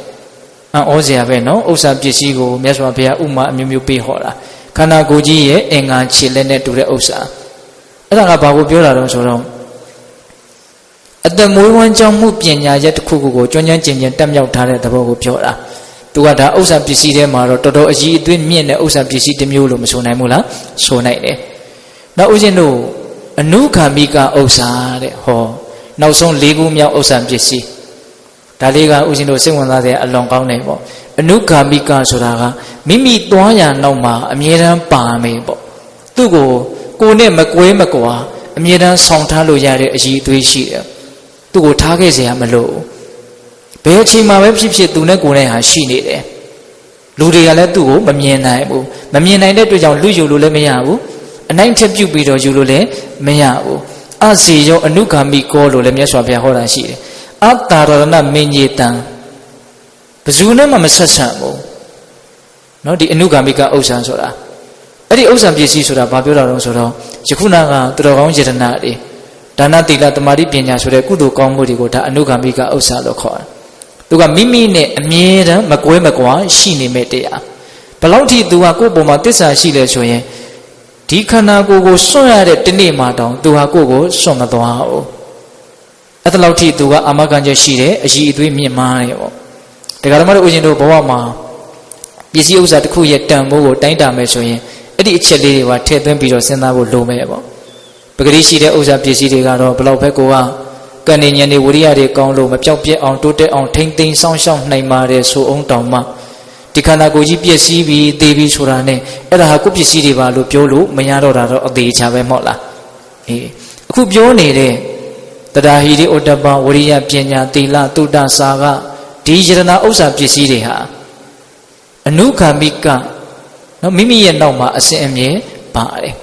သေတဲ့အခါမှာတော့သူ့ကိုထားခဲ့เสียမလိုဘူးအတ္တရဏမင်းကြီးတအသောရဟရဏနိတိအစီယောအနုခာမိကောနော်သူဟာအမြဲတမ်းကိုယ့်ရဲ့နာမှာရှိနေတယ်ကိုယ်ကိုချမ်းသာဒုက္ခပေးမယ်ဆိုတဲ့အစွမ်းတတ္တိတစ်မျိုးအနေနဲ့သူဟာအမြဲတမ်းကိုယ်တန်တန်မှာရှိနေတယ်ဒါကြောင့်ပိဿပေါင်းတော်ကောင်းတို့ဥစ္စာပစ္စည်းတွေရဲ့အည်အသွေးကိုလည်းပဲမှန်မှန်ကန်ကန်အကဲဖြတ်နိုင်ဖို့မလိုဘူးလားလိုတယ်ခုလောကကြီးမှာသူတော်ကောင်းတွေမြတ်နိုးတယ်ပညာရှိတွေမြတ်နိုးတယ်ဆိုတာအည်အသွေးမြင့်မားလို့မြတ်နိုးတာပေါ့နော်သူတို့မြတ်နိုးတဲ့ဥစ္စာပစ္စည်းဘယ်နှမျိုးလဲ9မျိုးတဲ့တတ္တသီလဟိရိဩတ္တပသုဒ္ဓစာကပညာဒီမှာတော့ပြောထားတာတစ်မျိုးနော်စောစောကဣနာသုဒ္ဓမှာပြောတာက5မျိုးပြောတယ်ဒါကပိဿပေါင်းသူတော်ကောင်းတို့မိမိရဲ့ဘဟုတုတ္တကိုပြည့်ဝအောင်ကြိုးစားတဲ့အနေနဲ့မှတ်သားကြဖို့တော့လိုတာပေါ့နော်ဟုတ်လားစောစောကပြောတာကဘာတော့တတ္တဟိရိဩတ္တပဝရိယပညာနော်သူကဝရိယပါတယ်နော်အေးနောက်ပြောတာကြတော့ဗာပြောတာတော့တရားသီလဟိရိဩတ္တပသုဒ္ဓစာကပညာသူကြတော့သုဒ္ဓရဲ့စာကရဲ့တိုးလာတဲ့သဘောလေးရှိတယ်ဒါကြောင့်ဦးဇင်းတို့လောကကြီးမှာသူတော်ကောင်းတွေဉာဏ်ရှိတဲ့လူတွေတန်ဖိုးထားတဲ့ဥစ္စာပစ္စည်းဟာဒီ9မျိုးရှိတယ်တဲ့အဲ့ဒီ9မျိုးကိုတဲ့ယတ္တဧတေတနာအဋ္ဌိအဋ္ဌိယပုရိသတ္တဝါယောက်ျားပဲဖြစ်ဖြစ်မိန်းမပဲဖြစ်ဖြစ်အဲ့ဒီဥစ္စာပစ္စည်း9မျိုးကိုသာပိုင်ဆိုင်ခဲ့မယ်ဆိုလို့ရှိရင်အဒလိဒေါတိတံအာဟုဟောအဲ့ဒီပုဂ္ဂိုလ်ကိုမစင်းရဲတဲ့ပုဂ္ဂိုလ်တနည်းအားဖြင့်ချမ်းသာကြွယ်ဝတဲ့ပုဂ္ဂိုလ်လို့ဆိုရမယ်တဲ့အဒလိဒေါတိတံအာဟုနော်လူချမ်းသာဆိုတာတတိအချက်ကလေးကိုကြည့်ပြီးတော့မှန်မှန်ကန်ကန်နားလည်ဖို့လိုတယ်နော်ဒီဥစ္စာပစ္စည်း9မျိုးနဲ့ပြည့်စုံရင်ဒါလူချမ်းသာပဲနောက်ထပ်ဆက်ပြောတာလေးကပို့ပြီးတော့တောင်လေးနဲ့တယ်အဲ့ဒါဘာတော့ဆိုတော့အာမောဂံတတ္တဇီဝိတံဒီဥစ္စာပစ္စည်း9မျိုးကိုပိုင်ဆိုင်ဖို့ကြိုးစားရင်ပိုင်ဆိုင်ရင်းနဲ့မြန်ရှင်းသန်းနေတယ်ဆိုရင်ဒီပုဂ္ဂိုလ်ရဲ့ရှင်းသန်းမှုကိုအလွန်တရာမှတန်ဖိုးကြီးတဲ့အဓိပ္ပာယ်ရှိတဲ့ရှင်းသန်းမှုလို့ဆိုရမယ်တဲ့အာမောဂံတတ္တဇီဝိတံအဲ့ဒါ အဲ့ဒီလူရဲ့ရှင်သန်မှုဟာအချီးအနှီးမဟုတ်ဘူးလို့အဲ့ဒီလိုဒါလိုက်ပြောတာအဲ့တော့အဲ့ဒီစကားလေးကိုဦးဇင်းတို့ပြောင်းပြန်လှမ်းမယ်ဆိုလို့ရှိရင်ဒီဥစ္စာပစ္စည်း9မျိုးကိုမပိုင်ဆိုင်ရဘဲနဲ့ရှင်သန်နေမယ်ဆိုရင်တော့ဒါဟာအချီးနှီးသောရှင်သန်မှုဆိုတဲ့အဓိပ္ပာယ်ဟုတ်လားယတ္တဧတိတနာအဋ္ဌိအဋ္ဌိယပုရိသတ္တဝါဒီဥစ္စာပစ္စည်း9မျိုးကိုယောက်ျားပဲဖြစ်ဖြစ်မိန်းမပဲဖြစ်ဖြစ်အကယ်၍ပိုင်ဆိုင်မယ်ဆိုလို့ရှိရင်အတ္တလိတောတိတံဟာဟုအဲ့ဒီပုဂ္ဂိုလ်ဟာမစင်ရတဲ့ပုဂ္ဂိုလ်ဖြစ်တယ်အမောကတတ္တဇီဝိတံအဲ့ဒီပုဂ္ဂိုလ်ရဲ့အသက်ရှင်ခြင်းသည်အချီးနှီးမဟုတ်ဘူးလို့ပညာရှိတွေကဆိုတယ်ဟောဒါကြောင့်ပိဿပေါင်းတော်ကောင်းတို့ကိုယ့်ဘဝမှာဆင်းရဲတဲ့လူတစ်ယောက်မဖြစ်ချင်ဘူးအချီးနှီးအဓိပ္ပာယ်မဲ့အသက်ရှင်နေတဲ့လူတစ်ယောက်မဖြစ်ချင်ဘူးဆိုရင်ဒီယတနာဥစ္စာ9မျိုးကိုပိုင်ဆိုင်အောင်ကြိုးစားကြဖို့မလိုဘူးလားလိုတယ်အဲ့ဒီဥစ္စာပစ္စည်း9မျိုးဟာသူ့တန်တန်မှာရှိနေတယ်တဲ့ခုနတုန်းကသုဘဗုဒ္ဓကအပေါ်ယံကြည့်မယ်ဆိုရင်တော့သူဟာအလွန်တရာမှဆင်းရဲတဲ့ဘာမှအထင်ကြီးလောက်เสียမရှိတဲ့လူသားတစ်ယောက်ပေါ့ဟုတ်လားသို့တော်လည်းပဲသူ့ရဲ့အတွင်းတန်တန်မှာလူသားမနေမသိနိုင်မမြင်နိုင်တဲ့ဒီတရားတိလဟိရိဥတ္တပတုဒ္ဒစာကပညာဒီဥစ္စာပစ္စည်း9မျိုးဟာသူ့တန်တန်မှာကြွကြွဝါဝါရှိနေတယ်ဒါကြောင့်သူဟာလူဆင်းရဲတစ်ယောက်မဟုတ်ဘူးလို့တရားမင်းကိုပြောတာအဲ့တော့သင်ပေးတဲ့စည်းစိမ်ကိုငါဘာမှကြောင့်မမောနေရမလဲဆိုတဲ့အဓိပ္ပာယ်လိုလည်းပဲပြောလို့ရတာ哦အဲ့လိုတရားမင်းကိုသူကမမဆာသာပြောလိုက်တော့တရားမင်းကပင်ကိုကအရိယာဖြစ်ပြီးသားပဲတရားမင်းကသူကသဘောကျတာပေါ့အဲ့ဒါနဲ့ဘုရားကြီးကိုသူကအရင်ကြိုရောက်သွားပြီးတော့မြတ်စွာဘုရားတဲ့သုဘဗုဒ္ဓရဲ့တရားတရားကိုတပည့်တော်စမ်းကြည့်တယ်ဒါပေမဲ့အလွန်ခိုင်မြဲတယ်အဲ့တော့မြတ်စွာဘုရားကဘာအမိန့်ရှိတုံးဆိုတော့တရားမင်းတဲ့တင်လိုပုဂ္ဂိုလ်အရာအထောင်မကသုဘဗုဒ္ဓရဲ့တရားတရားကိုဝိုင်းပြီးတော့တုံလုအောင်ကြိုးစားမယ်ဆိုရင်တောင်သုဘဗုဒ္ဓရဲ့တရားတရားဟာတုံလုမှာမဟုတ်ဘူးတဲ့ဘာကြောင့်လဲဆိုတော့သူဟာသစ္စာ၄ပါးကိုသိသွားတဲ့အတွက်ကြောင့်ပဲတဲ့ဒီတည်းဘာကိုသိတယ်သစ္စာ၄ပါးကိုသိတယ်ခုတက္ကရာမတို့ဦးရှင်တို့တွေကပုထုဇဉ်တွေဆိုတော့သစ္စာ၄ပါးကိုပฏิဝေဒဆိုင်အောင်မသိကြသေးဘူးအနုဘောဓဉာဏ်လောက်ပဲဒါလောက်ပဲကိုကရှိသေးတာတက္ကရာမတို့ဦးရှင်တို့တွေကနောက်ဒီနေ့မှာဦးရှင်တို့အနုဘောဓဆိုတာကထပ်ပြီးတော့သိဖို့လိုအပ်သေးတဲ့အသိဉာဏ်ပေါ့ဆိုလိုတာကမပြည့်စုံသေးတဲ့အသိဉာဏ်ထပ်ပြီးတော့ဖြည့်ဖို့လိုနေသေးတဲ့အသိဉာဏ်ပေါ့ဟုတ်လားတော့သစ္စာ၄ပါးကိုအကျဉ်းများဖြစ်တော့တရားဓမ္မတို့ဦးဇင်းတို့တွေကဩခန္ဓာဟာဘောဟာဒုက္ခဆင်းရဲတဲ့ဆိုတာလောက်တော့ကြားလက်ကြားမှုတယ်ထိုက်တဲ့လောက်လည်းလက်ခံကြမယ်ပေါ့ဟုတ်လားဩလောဘဆိုတဲ့သမှုရိယသစ္စာဟာဒုက္ခကိုဖြစ်စေတတ်တဲ့အရာတဲ့လို့တော့အကျဉ်းများဖြစ်တော့ကြားလက်ကြားမှုကြမယ်ထိုက်တဲ့လောက်လည်းတွေးတာလည်းရှိမယ်ပေါ့ဟုတ်လားလောဘချုပ်ချင်းသည်နိဗ္ဗာန်နဲ့ချမ်းသာအစစ်ချမ်းသာမှန်တယ်လို့ကြားဖို့ထားတာရှိမယ်ထိုက်တယ်လို့လည်းတွေးမိတာလေးတော့ရှိမယ်ပေါ့မဂ္ဂင်၈ပါးကိုကျင့်မှဒုက္ခတကယ်ငြိမ်းမယ်ဆိုတာလည်းပဲကြားဖို့နာဝရှိမယ်ထိုက်တယ်လို့လက်ခံထားတာလည်းရှိမယ်ပေါ့ဒါအနုဘောဓဉာဏ်လောက်ပဲရှိတာပါဟုတ်ရဲ့လားတကယ်သစ္စာ၄ပါးကိုပฏิဝေဒဆိုင်အောင်အရိယဉာဏ်မြင်ဆိုင်အောင်တပြိုင်နက်တစ်ချက်တည်းသစ္စာ၄ပါးဒီကိစ္စသဘောတွေကိုတိတွန်မြင်သွားတဲ့သဘောတရားဓမ္မတို့ဦးဇင်းတို့မှာမရှိသေးဘူးအဲ့ဒါလို့သစ္စာ၄ပါးကိုတကယ်မသိသေးတဲ့အတွက်ကြောင့်တရားဓမ္မတို့ဦးဇင်းတို့ပုထုဇဉ်တွေရဲ့တရားတရားဟာလည်းပဲခိုင်မြဲပြီလို့မဆိုနိုင်ဘူးဦးဇင်းတို့သစ္စာတန်ယုံမှာမြတ်စွာဘုရားဟောတာလေးတစ်ခုကိုအမှတ်ရမိတယ်။ဘာဟောတာတုံးဆိုတော့မြေပြောင်ပေါ်မှာချထားတဲ့ဝါခွမ်းတစ်ခုပေါ့နော်ဝါခွမ်းကလေးတောင်လေလာရင်မြောက်ဘက်ကိုလွှင့်သွားမှာပဲတဲ့မြောက်လေလာရင်တောင်ဘက်လွှင့်သွားမှာပဲလေယူရရင်းရမယ်လွှင့်ရမယ်သဘောရှိတယ်။ဘာကြောင့်ဆိုအလွန်ပေါ်ပါတဲ့သဘောရှိတာ哦။ဘာမှခိုင်မြဲတဲ့သဘောသူမှမရှိဘူး။အဲ့လိုသစ္စာ၄ပါးကိုပฏิဝေဒဆိုင်အောင်မသိသေးဘူးဆိုရင်တဲ့အဲ့ဒီပုဂ္ဂိုလ်ဟာဖြစ်ရဘဝမှာတခြားသောပညာရှိအမိခံတဲ့ပုဂ္ဂိုလ်တွေရဲ့မျက်နှာကိုမော့ကြည့်ရတဲ့သဘောရှိတယ်တဲ့။ဟောဒီအရှင်ကတော့တိတိတိုက်တာကိုတိလေရောင်တကားသူတို့ကတော့တကယ်တိတဲ့လူတွေနဲ့တူပါရဲ့။ကိုမှမသိသေးတော့သူများကိုသိတယ်လို့ထင်ပြီးတော့ချင်းကပ်ရတဲ့အနေအထားခရတဲ့အနေအထားရှိနေတယ်တဲ့မခံခြင်းပဲဆိုရင်လည်းပဲမခံခြင်းစရာပါပဲသို့တော်လည်းပဲမခံခြင်းကမှနေရောဒီအခြေအနေကလည်းပဲမလွတ်သေးတာလည်းအမှန်ပဲဟုတ်ရဲ့လားသစ္စာ၄ပါးကိုမသိသေးရင်တော့သူများမျက်နှာကိုကြည်ရအောင်ပါဒီလိုကတော့သိတဲ့လူနဲ့တူပါရဲ့ဆိုပြီးတော့ဟုတ်လားတကယ်လို့သာသစ္စာ၄ပါးကိုထုတ်ထွင်းပြီးတော့သိမယ်ဘဝခန္ဓာမှန်သမျှဘသူဘဝဘသူခန္ဓာဘသူဘဝပဲဖြစ်ဆင်းရဲခြင်းကလွယ်လွယ်တခြားဘာမှဖြစ်နေတာမရှိဘူးလို့တကယ်သိမယ်ဆိုလို့ရှိရင်ဘာကိစ္စနဲ့သူများမျက်နှာမောကြည့်စရာအကြောင်းရှိမလို့ဟုတ်တယ်မဟုတ်လားအဲ့ဒါကြောင့်ဘုရားရှင်ကိုယ်တိုင်ကဟောဒီသစ္စာ၄ပါးကိုသိဖို့အတွက် စဉ်းစားကြည့်နော်တခါကြီးဒီမိုင်းများဒုက္ခသစ္စာလောက်ကိုပဲတကယ်သိမယ်ဆိုရင်ဒါကလည်းဒုက္ခသစ္စာတကယ်သိရင်လည်းပဲသမုဒယသစ္စာကပယ်ပြီးသားဖြစ်တာပါပဲဆင်းရဲတယ်ဆိုတာကိုတကယ်သိရင်လိုချင်တယ်ဆိုတာကအလိုလိုပယ်ပြီးသားဖြစ်မယ်လို့မဆိုနိုင်ဘူးလားခုလိုချင်နေတယ်ဆိုတာကကောင်းတယ်လို့ထင်နေတာကိုဆင်းရဲတယ်ဆိုတာကိုဆင်းရဲတယ်လို့မှမသိတာကိုဟုတ်တယ်မဟုတ်လားအေးဒါကြောင့်ပိဋကပေါင်းသူတော်ကောင်းတို့သစ္စာ၄ပါးကိုသာတကယ်သိမယ်ဆိုရင်ဒါဟာအလွန်တန်ဖိုးကြီးမြင့်တဲ့ယရနာပညာတရားဖြစ်တဲ့အတွက်ကြောင့်သောသောကပညာထဲမှာသစ္စာ၄ပါးကိုသိတဲ့ပညာကသူကအထွတ်အထိပ်ရောက်တဲ့ပညာပါဒီပညာသာတကယ်ရှိမယ်ဆိုရင်ဒီလူကတော့သိတဲ့လူနဲ့တူပါရဲ့ဆိုပြီးတော့မျှော်မှန်းရမ်းပြီးတော့သူမျက်နာကိုကြည့်စရာမလိုဒါကြောင့်သစ္စာ၄ပါးကိုမသိလေသေးတဲ့မျှတော့ဝါခွမ်းတစ်ခုလိုတောင်လေလာမြောက်ဘက်လွင့်သွားမယ်မြောက်လေလာတောင်ဘက်လွင့်သွားမယ်အကယ်၍သာသစ္စာ၄ပါးကိုသိခဲ့မယ်ဆိုရင်တော့တဲ့မြတ်စွာဘုရားကဦးဇင်းတို့မြို့အကြီးတွေရဲ့တကားပေါက်မှာရှေးတုန်းကတော့တကားတွေတက်ဖို့အတွက်တကားတိုင်းကြီးတွေဆက်ရတာရှိတယ်ယထိန်နာခိလယထိန်နာခိလောပထဝိတိတောတိယစတုပိဝါတေဟိအတ္တံပကံပိယောတထုပမံတပ္ပုရိတံဝရာမိယောအရိယသစ္စာတိအဝိသပတ္တိဣဒံပိတံကေရဏပဏိတံဣဒိနသစ္စေနသုဝတိဟောတုဘယ်ထဲမှာတွေ့တော့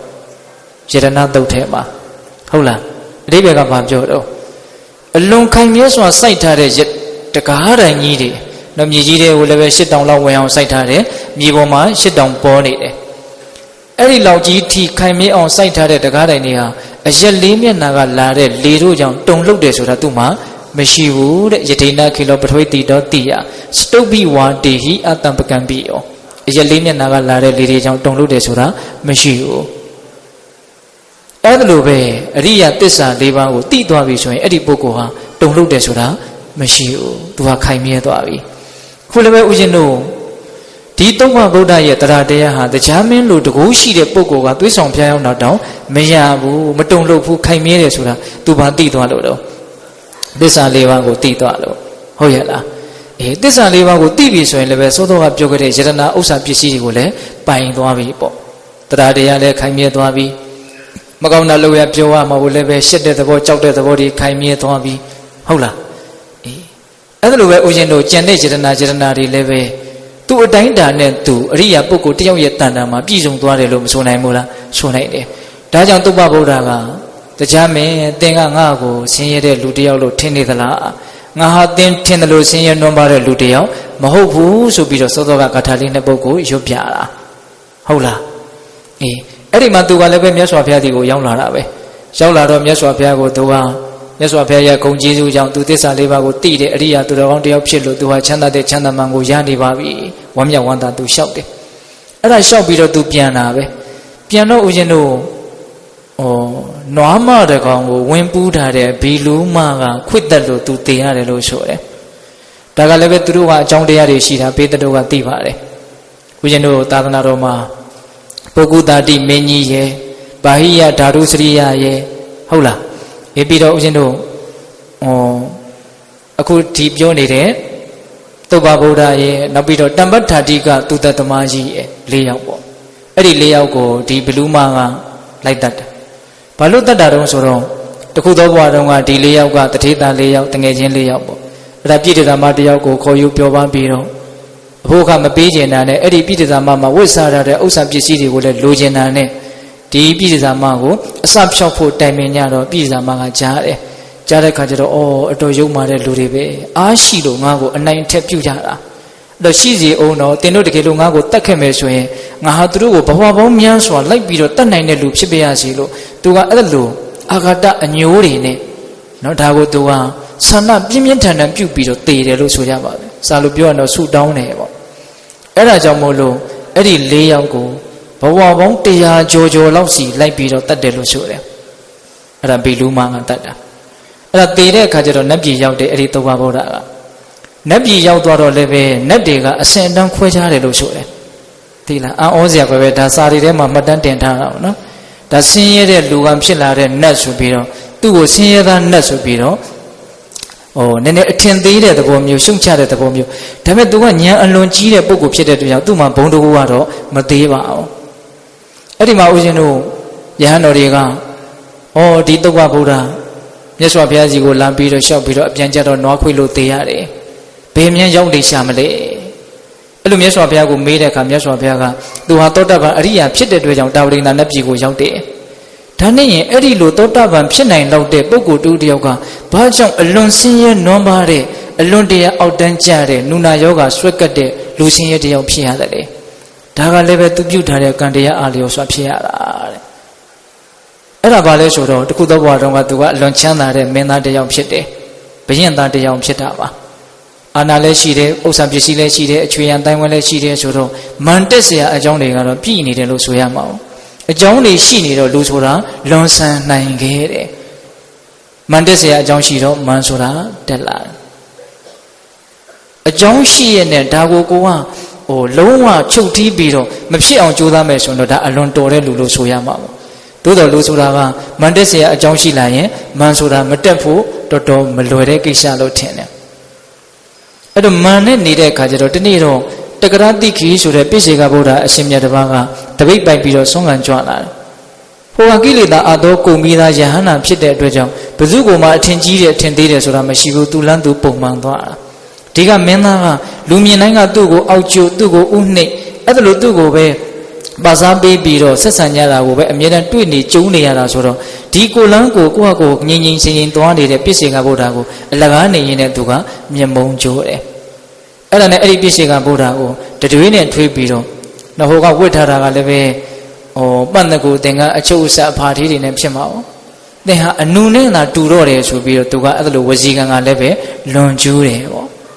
့အဲ့ဒါကြောင့်မို့လို့သုဘဗုဒ္ဓရဲ့လို့ဖြစ်လာပြီးတော့သူဟာဒီလိုဆိုးရတဲ့ဘဝကိုရင်ဆိုင်ရတာသူ့ရဲ့မာနကိုအခြေခံပြီးတော့မှားယွင်းခဲ့တဲ့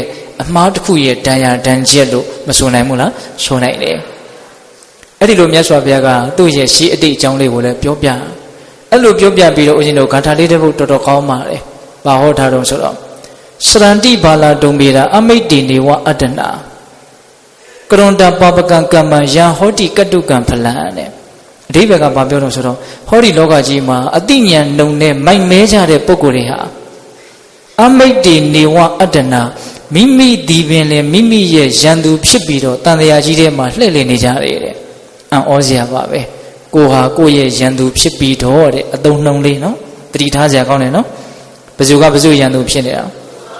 ကိုဟာကိုရဲ့ရန်သူဖြစ်နေတာတဲ့ကိုဆိုတာကိုအတွက်အလွန်ချစ်စရာကောင်းတဲ့လူပါကိုအတွက်ကောင်းတာတွေကြီးပဲလုပ်ပေးတာပါသို့တော်ညံနေပြီဆိုလို့ရှိရင်မဟုတ်တာတွေကိုလုပ်မိတယ်မဟုတ်တာတွေကိုလုပ်မိခြင်းသည်ပင်လည်းကိုဒုက္ခရအောင်လုပ်ခြင်းဖြစ်တဲ့အတွက်ကြောင့်မဟုတ်တာလုပ်သောလူမိုက်သည်တန်တရားထဲမှာကိုယ်စီပင်လည်းကိုယ့်ရဲ့ရန်သူဖြစ်ပြီးတော့လှည့်လေတယ်လို့ဆိုတယ်တဲ့ဟုတ်ရဲ့လားအေးဒါကြောင့်ပိဿပေါင်းသူတော်ကောင်းတို့ဒီသုဘဗုဒ္ဓကိုအကြောင်းပြုပြီးတော့မြတ်စွာဘုရားဟောခဲ့တဲ့သုဘဗုဒ္ဓရွတ်ဆိုခဲ့တဲ့ဒီဂါထာလေးကိုကြည့်ပြီးတော့ပြောမယ်ဆိုရင်လောကကြီးမှာချမ်းသာတဲ့လူဆိုတာဒီယရနာ9မျိုးကိုပိုင်အောင်ဆိုင်အောင်ကြိုးစားတဲ့လူတရားတရားရှိအောင်လုပ်တဲ့လူဟိရိဩတ္တပသီလရှိအောင်လုပ်တဲ့လူဟိရိဩတ္တပရှိအောင်ကြိုးစားတဲ့လ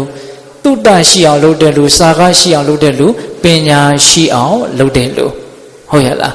းဒီနေရာမှာဦးဇင်းတို့ပညာတကယ်ရှိသွားပြီသစ္စာလေးပါးကိုသိပြီဆိုရင်တော့ဒါအထက်တန်းအကျဆုံးအထွတ်ထိပ်အကျဆုံးပညာရှိတယ်လို့ဆိုရမှာပါသစ္စာလေးပါးကိုမသိသေးဘူးဆိုရင်တော့ဒီပြင်ပညာတွေကတိတ်မပြောပါတော့သေးဘူးပေါ့သစ္စာလေးပါးကိုသိသိနိုင်တဲ့သစ္စာလေးပါးကိုသိဖို့အရိယာမဉ္ဇဉ်အားလေရော်တဲ့ဝိပဿနာဉာဏ်ဆိုရင်လည်းပဲဒါတော်တော်တန်ဖိုးကြီးပြီလို့ဆိုနိုင်ပါတယ်ဟုတ်လားအဲ့ဒီဉာဏ်ပညာကိုတော့ဒကာမတို့ဦးဇင်းတို့ဦးစားပေးပြီးတော့ကြိုးစားပြီးတော့ရှာဖွေကြဖို့လိုတယ်ဘာကြောင့်လဲဆိုလို့ရှိရင်အဲ့ဒီဉာဏ်ပညာကသစ္စာလေးပါးသိတဲ့အဆင့်ထိရောက်အောင်မြင့်မားမယ်ဆိုရင်ကြံတဲ့တတ္တာတိလဟိရိဩတ္တပတုဒ္ဒစာကဆိုတာတွေဟာလည်းပဲပြည့်စုံလာမှဖြစ်လို့ပဲဟုတ်လားဒီပညာမပြည့်စုံသေးဘူးဆိုရင်ကျန်တဲ့ဥစ္စာပစ္စည်းတွေဟာအချိန်မရွေးလျော့ပါသွားနိုင်တယ်။တို့ကြောင့်မတို့ဒီဘဝသူတော်ကောင်းနဲ့ပေါင်းရလို့တရားတရားဆိုတဲ့ဥစ္စာပစ္စည်းကိုပိုင်းဆိုင်နေတော့လည်းပဲအကယ်၍သစ္စာလေးပါးကိုမသိသေးဘူးဆိုရင်နောက်ဘဝမှာနော်ယူဆမှားတဲ့ပုဂ္ဂိုလ်တွေနဲ့စိတ်သဘောထားမကောင်းတဲ့မိတ်ဆွေအပေါင်းအသင်းတွေနဲ့တွေ့ပတ်ဝန်းကျင်ဆိုးတွေနဲ့တွေ့ပြီးတော့ရုံညံ့တဲ့နေရာမှာရောက်ပြီးတော့တရားတရားဆိုတဲ့ဥစ္စာပစ္စည်းပျက်စီးသွားတာကောမဖြစ်နိုင်ဘူးလားဖြစ်နိုင်တယ်။ဒါကြောင့်ပိဿပေါင်းသူတော်ကောင်းတို့ဒီဥစ္စာပစ္စည်း9မျိုးထဲမှာပညာဆိုတဲ့ဥစ္စာပစ္စည်းကတော့တန်ဖိုးအကြီးမြင့်ဆုံးလို့ဆိုရတယ်ဟုတ်လားအဲ့ဒီပညာကလည်းပဲဦးဇင်းတို့အကြံဉာဏ်အဖြစ်ပြောရမယ်ဆိုရင်တော့9မျိုးလောက်ပြောမှပ ပြည်စုံမယ်လို့ဆိုရမယ်ပေါ့ဒါတောင်ပြည်စုံတယ်လို့တော့ပြောလို့မရပါဘူးဒီလိုဆိုကြပါစို့ဒီကုန်းကျုပ်လေးလေးနက်နက်လေးမှတ်သားကြည့်မယ်နော်ပညာနဲ့ပတ်သက်ပြီးတော့ကံကံရဲ့အကျိုးကိုသိမြင်နားလေတဲ့သဘောနော်ကောင်းတာလုပ်ရင်ကောင်းတာဖြစ်မယ်မကောင်းတာလုပ်ရင်မကောင်းတာဖြစ်မယ်လို့သိမြင်နားလေတဲ့သဘောဒါဟာဦးဇင်းတို့အလွန်မှအခြေခံကြတဲ့ဉာဏ်ပညာတစ်မျိုးပါဒီဉာဏ်ပညာလောက်တောင်မရှိတဲ့တ attva တွေလောကကြီးမှာအများကြီးရှိတယ်နော်အေးဒါကြောင့်ပထမဦးဇင်းတို့ကံကံရဲ့အကျိုးကိုသိတဲ့မြင်တဲ့နားလေတဲ့ဉာဏ်ပညာကိုရအောင်ကြိုးစားရမယ်ဒုတိယလောကကြီးမှာပုဂ္ဂိုလ်တ attva ဆိုတာမရှိဘူးရုပ်တဘာဝနံတဘာဝဆိုတဲ့တဘာဝတရားတို့သာလင်ရှိတယ်ငါတို့သူတို့ဆိုတာတကယ်မရှိဘူးနော်ရုပ်တနံတတွေပဲပေါင်းဆက်ပြီးတော့အလုတ်လုံနေတဲ့သဘောဖြစ်ပေါ်နေတဲ့သဘောနော်ဒီရုပ်တနံတတွေပဲရှိတယ်လို့မှန်မှန်ကန်ကန်သိတဲ့မြင်တဲ့သဘောရှိရမယ်စာလို့ပြောရရင်တော့နာမရူပပရိစ္ဆေဒဉာဏ်ပေါ့နော်နောက်ဦးဇင်းတို့တတိယဒီရုပ်တနံတဒီသဘာဝတရားတွေဟာလည်းပဲအကြောင်းမဲ့အလကားဖြစ်နေတာမဟုတ်ဘူးဖြစ်เสียအကြောင်းရှိလို့ဖြစ်ပေါ်နေတဲ့သဘာဝတရားမျှတာဖြစ်တယ်အကြောင်းအကျိုးသဘောပေါ့နော်အဲ့ဒီအကြောင်းအကျိုးသဘောကိုဦးဇင်းတို့အခြေပြောရမယ်ဆိုတော့ပရိစ္ဆေသမုပ္ပါဒ်ကိုပြောရလိမ့်မယ်တတ်ပူပြီးတော့အခြေအပြန်သိကျင်နေဆိုတော့ပဋ္ဌာန်းဒေသနာကိုလေ့လာဖို့လိုလိမ့်မယ်ဒါတွေကအကြောင်းအကျိုးသဘောတွေပါပရိစ္ဆေသမုပ္ပါဒ်ကတော့ဒကာဓမ္မတို့ဦးဇင်းတို့